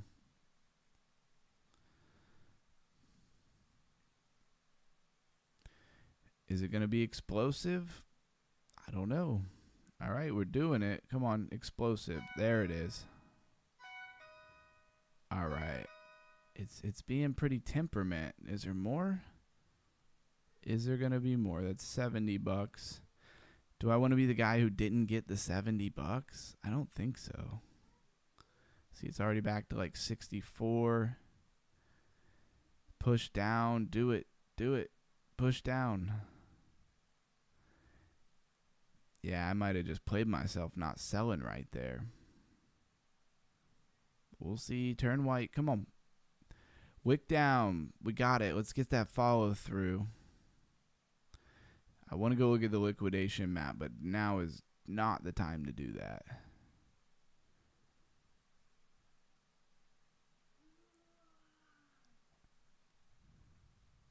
Not getting the follow through here.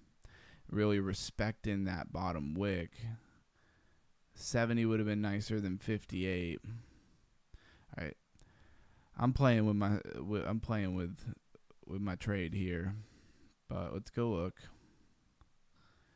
There is, okay, so it didn't fully get 13. Oh, the bigger money is 13.2. Oh, but that's quite a well, it's not that far. 13.2, yeah, 13.2 is a good distance here. It's not that much though. Let's put this down at 13.2. The bigger money was 13.2. And there's your bottom wick. Just took out some liquidity, so it's gonna mess around, and it could pop up. I really should have sold, and we're gonna see if this pans out or not. So close to the wire here. Oh man, there's just a good bit of liquidity. I mean, it took a good bit. I shouldn't be playing around here. I really shouldn't.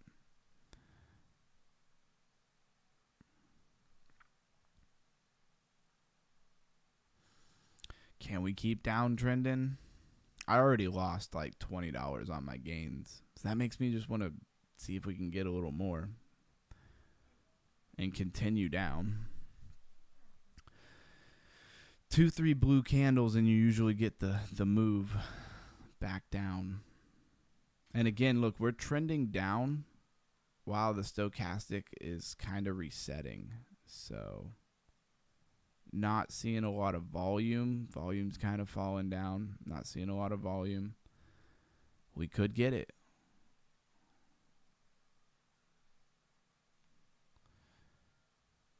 Man, I waited all that time and then I hesitated. I'm so used to getting the bigger, flashier, moves to liquidity.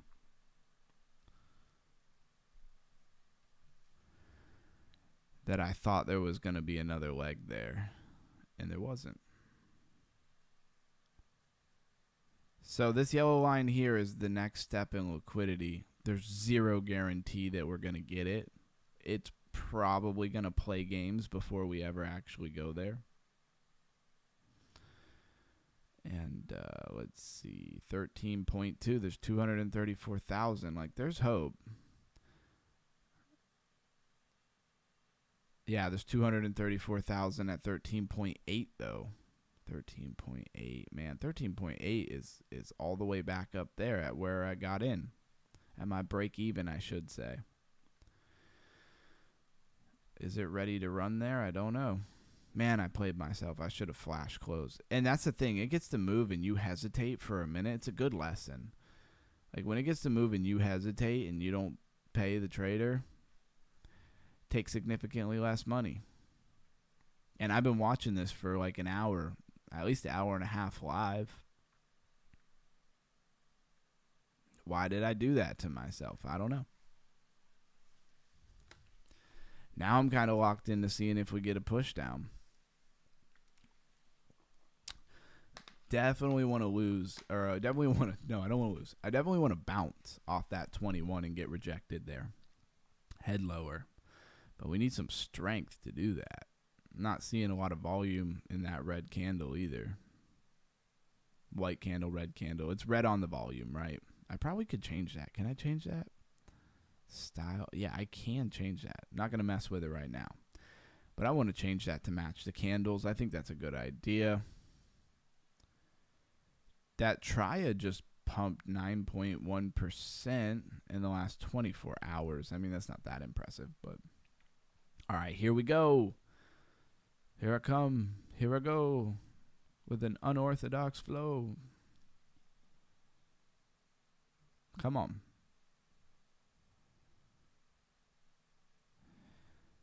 You know you want to get a better move than that. Okay, so now we have the 1 minute kind of pointed in our direction. Don't play games with me. At least get me back down to that bottom wick so I can get my 70.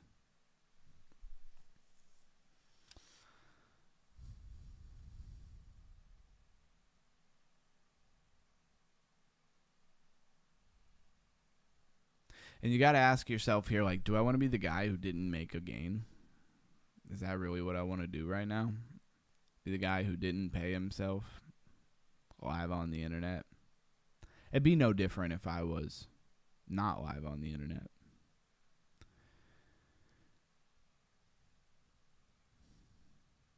Come on, 21, hold up. If we start going up, like, the liquidity's been mostly grabbed. I don't really feel like confident that it has to keep going down. I need that 21 to hold me up. Because, I mean, it looks like it's going for maybe even 13.8.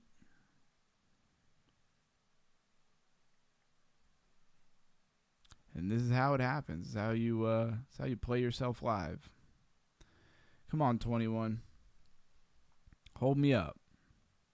Hold me down, actually, not up. Damn.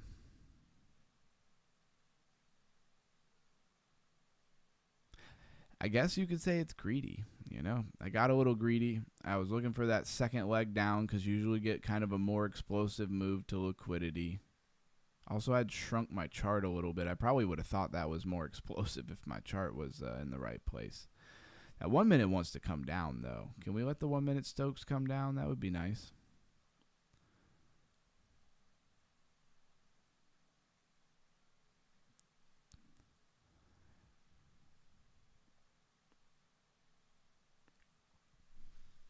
Come on. Damn it. I did it to myself, though. I can't be mad at nobody. Only $32 when I could have had 70.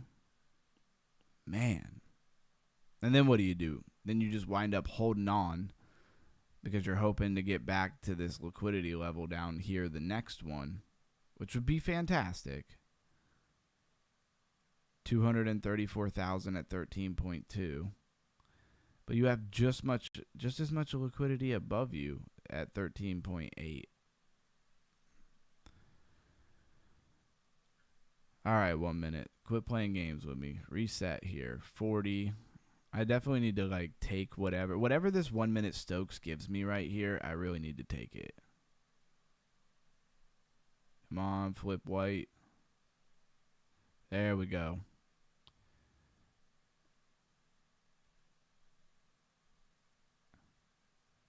That 1 minute Stoke hasn't really budged yet. I mean, it doesn't have to go top to bottom. That's a common misconception. You think this thing is going to come all the way down and give you a bunch of drawdown time. Doesn't have to. Could just get the tiniest little move down and then roll over back to the upside. I know nothing but the fact of my own ignorance. I learned from the best. All right, come on. Come on, there we go. There we go. Let's see. That yellow line is... Okay, let's see if patience pays off or not, right? Now you're hitting that resistance there where these two candles were. I'd love to see it break that.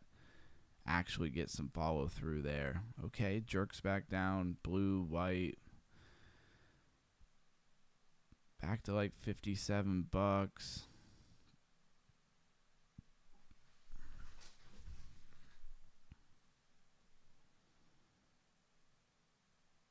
In that case, it almost would have been good if I had like a take profit, because we didn't get a whole bunch of follow through. But I don't use one because a lot of times we get this big follow through, and it can be the difference between anywhere from like 20 to 50, 60 bucks. Sometimes it's been the difference of $100. Get crazy wick and then sell, and it's like I already put in the numbers and did the math. I should have got 100, and I'm actually got like 2 something.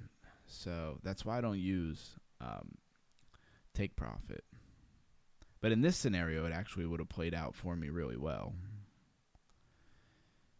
What are you doing? Why are you curving up? It looks like some pretty solid support there. I'm really hoping that 21 holds us down.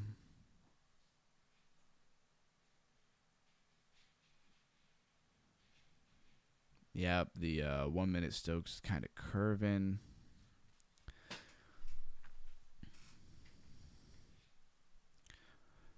Is it building the momentum or no?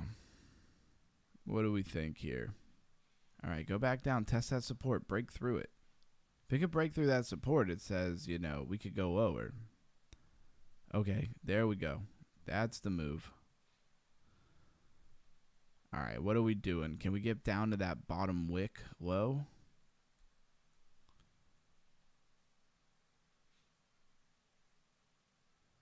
$62. Okay, we just hit that liquidity again. But see, we already went through that liquidity. That liquidity's not even really there anymore. You just bounced off that wick again. But if we weren't going lower, like why would we come all the way down to that wick bottom if we weren't going lower? Come on, go through that wick bottom, and then we might go somewhere here. Down to 13.2. Had our $70 chance again.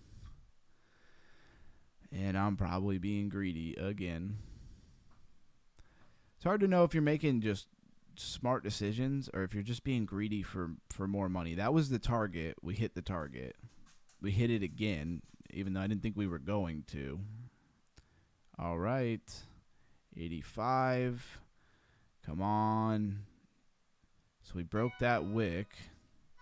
All right, that alert is getting super annoying. Come on. Come on now. I don't want to go to the other page to get rid of it. Oh, man. 76. Could have just had 85. Are we going to the yellow line or are we not going to the yellow line? Come on, turn white. There we go. And, of course, I'm trying to make commentary. I'm trying to make this exciting. Could just stare and be quiet, but what fun is that? $80. $83. It looks like it wants to go to 13.2, where there's another like $242,000 of liquidations. Break that wick. Break it. Oh, it looks like it's right on it. Come on. Push down. There you go. Now you're below it. $90. $90. Come on. $95. It's so close. What are the odds that it doesn't go to that liquidity? I don't know. Be cool if we got like a nice flash wick to run through it real fast. That would be dope. Are you really going to go that close? That yellow line is that 242,000 in liquidity. The odds that you go there and don't go farther. Or the odds that you come this close, 0.1 away and don't go there, they're low, but I've seen it. I've definitely seen it happen. And now the 1 minute's kind of dying out on us. So can we support and resistance flip that bottom wick here, this green line? I would love for that to be the case. Come on, back down.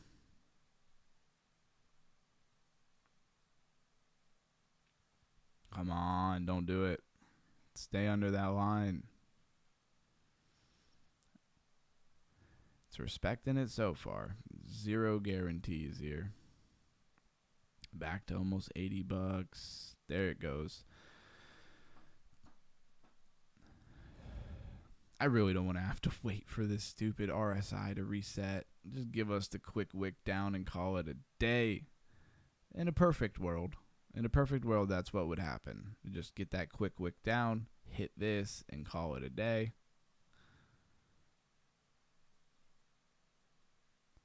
It looks like it wants to push down. Like, it's usually when you get like a turnaround, like you get like 2, 3, like right here, you got 4 green candles right after that big wick. Now you got 2 candles.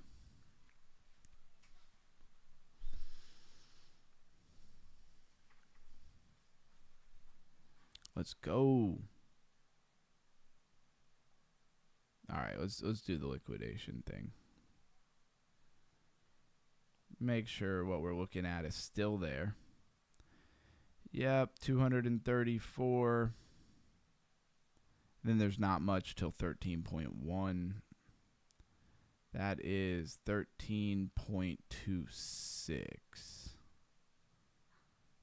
I mean, okay, so 13.26 is actually higher than I thought it was. Yo, it came incredibly close and didn't hit it. So all it needs to do is kind of inch that wick out. It just needs to inch out that bottom wick there just barely, and it'll hit that 242,000.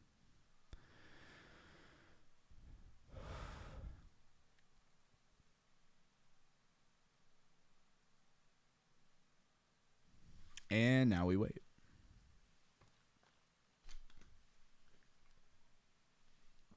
Will the patience pay off? Will the patience look like greed that kept us in a trade when we should have sold and we made less money than we should have? We're going to find out. Live on the Underground Crypto Research channel. I guess this is research too. Right now, honestly, I'm researching my strategy and putting in the time to really see if this is something that, because I mean, cool, I can make a little bit of money, but like, can I do it long term? Can I pull money more? Can I make more than I lose month after month? That's what really is important to me. And it is trying to pump up. It's not really getting the follow through here. The 1 minute Stokes is starting to roll over. Starting to roll over there. 79. $80. Get some follow through. Again, it barely has to take out that wick to be in that liquidity, 242K in liquidations. But can it do it? I find it hard to believe that it doesn't do it, especially when it had an opportunity to kind of bounce up. It had the Stokes and everything on the 1 minute, and it didn't do it. Seems like a good chance for playing a game of odds. They got it in a tight range. Are they consolidating again for a bigger move here? Hopefully it's a move to the downside.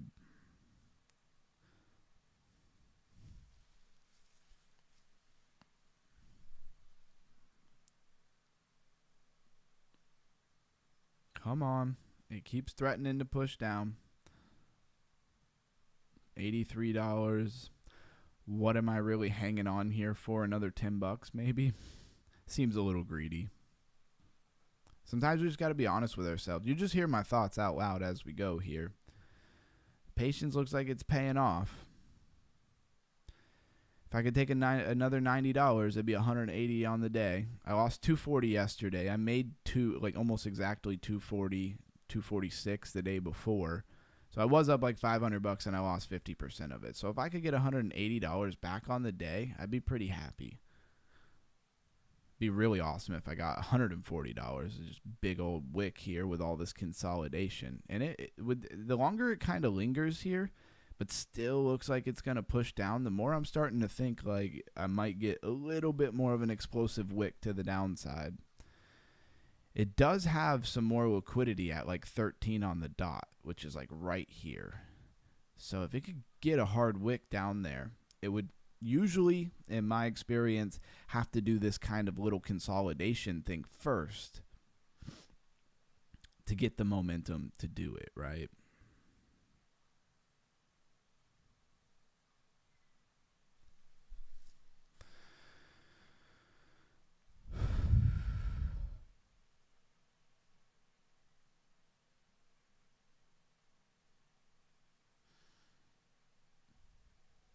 So funny, the lifer said to me, you know, this style of trading that you're doing, you're going to have a lot of white hairs. I'm like, yeah. Blues guy, are white hairs just a zinc deficiency or like a nutrient deficiency of some sort? I'm sure it's stress induced. Maybe the stress makes you use up a bunch of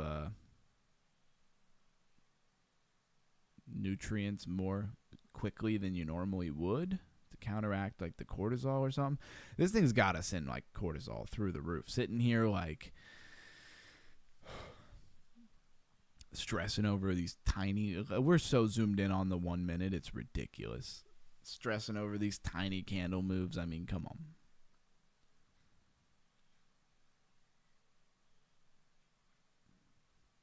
And it is just in a tight range. The tightest range that we've really been dealt with yet. Like, this was kind of a tight range. That was a tight range. The more it does it, the more it makes me want to sell. And the more I'm, like, hoping that it's going to give me, like, a nice wick to the downside. Because that's 1, 2, 3, 4, 5, 6, 7, 8, 9 candles. It's like 10 minutes of this little consolidation. Bro, zinc and copper together. Okay. Hey, what do you think of pistachios? I always see that pistachios are super high in copper. Like, very high in copper. There it goes. Come on. With some momentum. Like you mean it. Oh, man. Right back to the line. Do it. Do it. Do it. Do it. Oh, man. Did it do it? I don't even know if it did it. What was that about?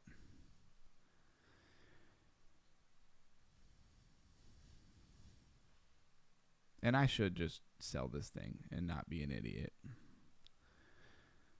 But we'll see if the patience pays off. At the end of the day, $90 to $70 is not that big of a difference. It's $20. Did it just inch out that liquidity? I can't even tell. It's so like minute. No, and I hate that they have this coin glass thing here. No, they didn't touch it. It's so crazy, the games they're playing. Like, they still did not touch that liquidity there. Why would it go through all of that and not even touch that liquidity? That's wild. Did you know the market maker's getting paid off liquidations? And if it wants to run the opposite direction, like just just touch that liquidity and then run the opposite direction and get your money. Like, playing games. But if we could hold down while the Stoke resets, that wouldn't be so bad. Then we probably really would get a better move down. Tiniest bit of liquidity coming in that candle, or volume, I should say. The last thing I need this thing is to get above the 21. Candle stay white. Stay red. Don't turn blue. Stay red. There we go. No. And it's back and forth and back and forth. It's got to raise your cortisol. Cortisol's got to be through the roof watching these little candles. One is negative, the other is positive. So is copper the positive one or the negative one? What are we doing? What are we doing here?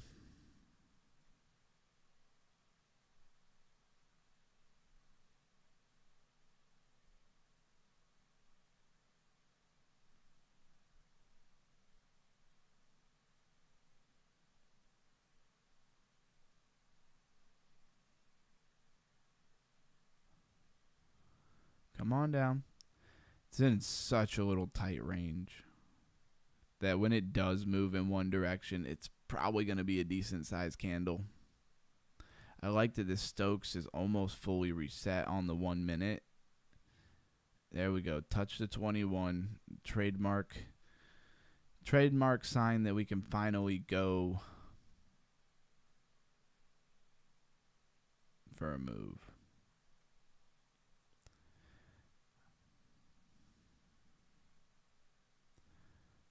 Why am I playing with my life right now?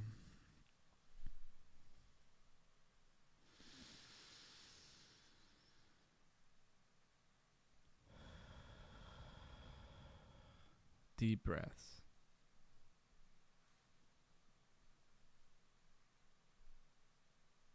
Honestly, I'm ready to just sell this thing and call it a day. If it doesn't come down and get that liquidity that it was like one tick away from, that would be so strange. All right, 1 minute's topped out.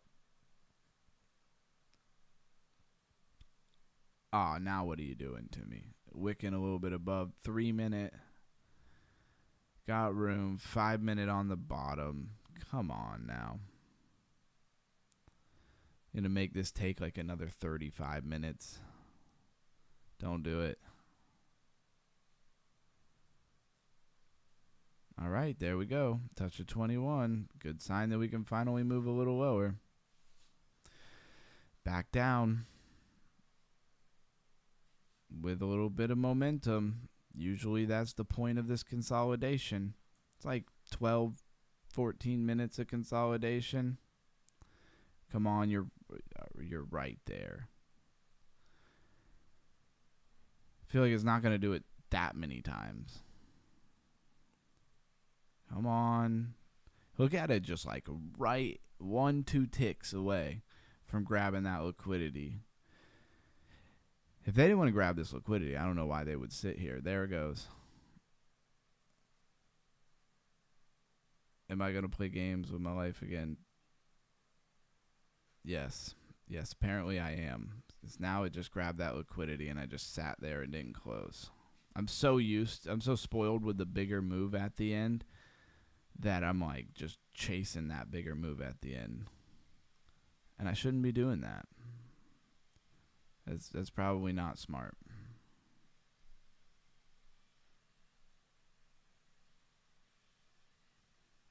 Come on, flip white. There we go.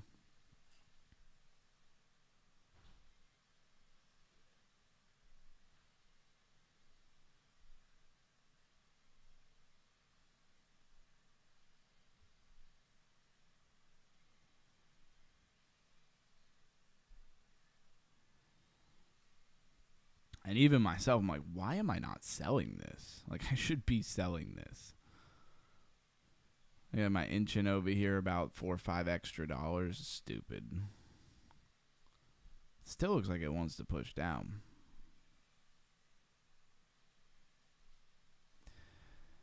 See if we get that 1 minute stoke to reset here.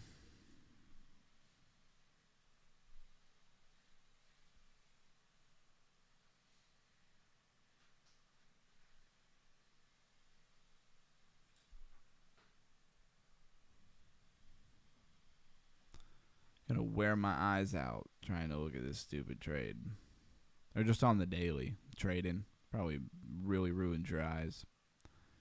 Come on. Come on.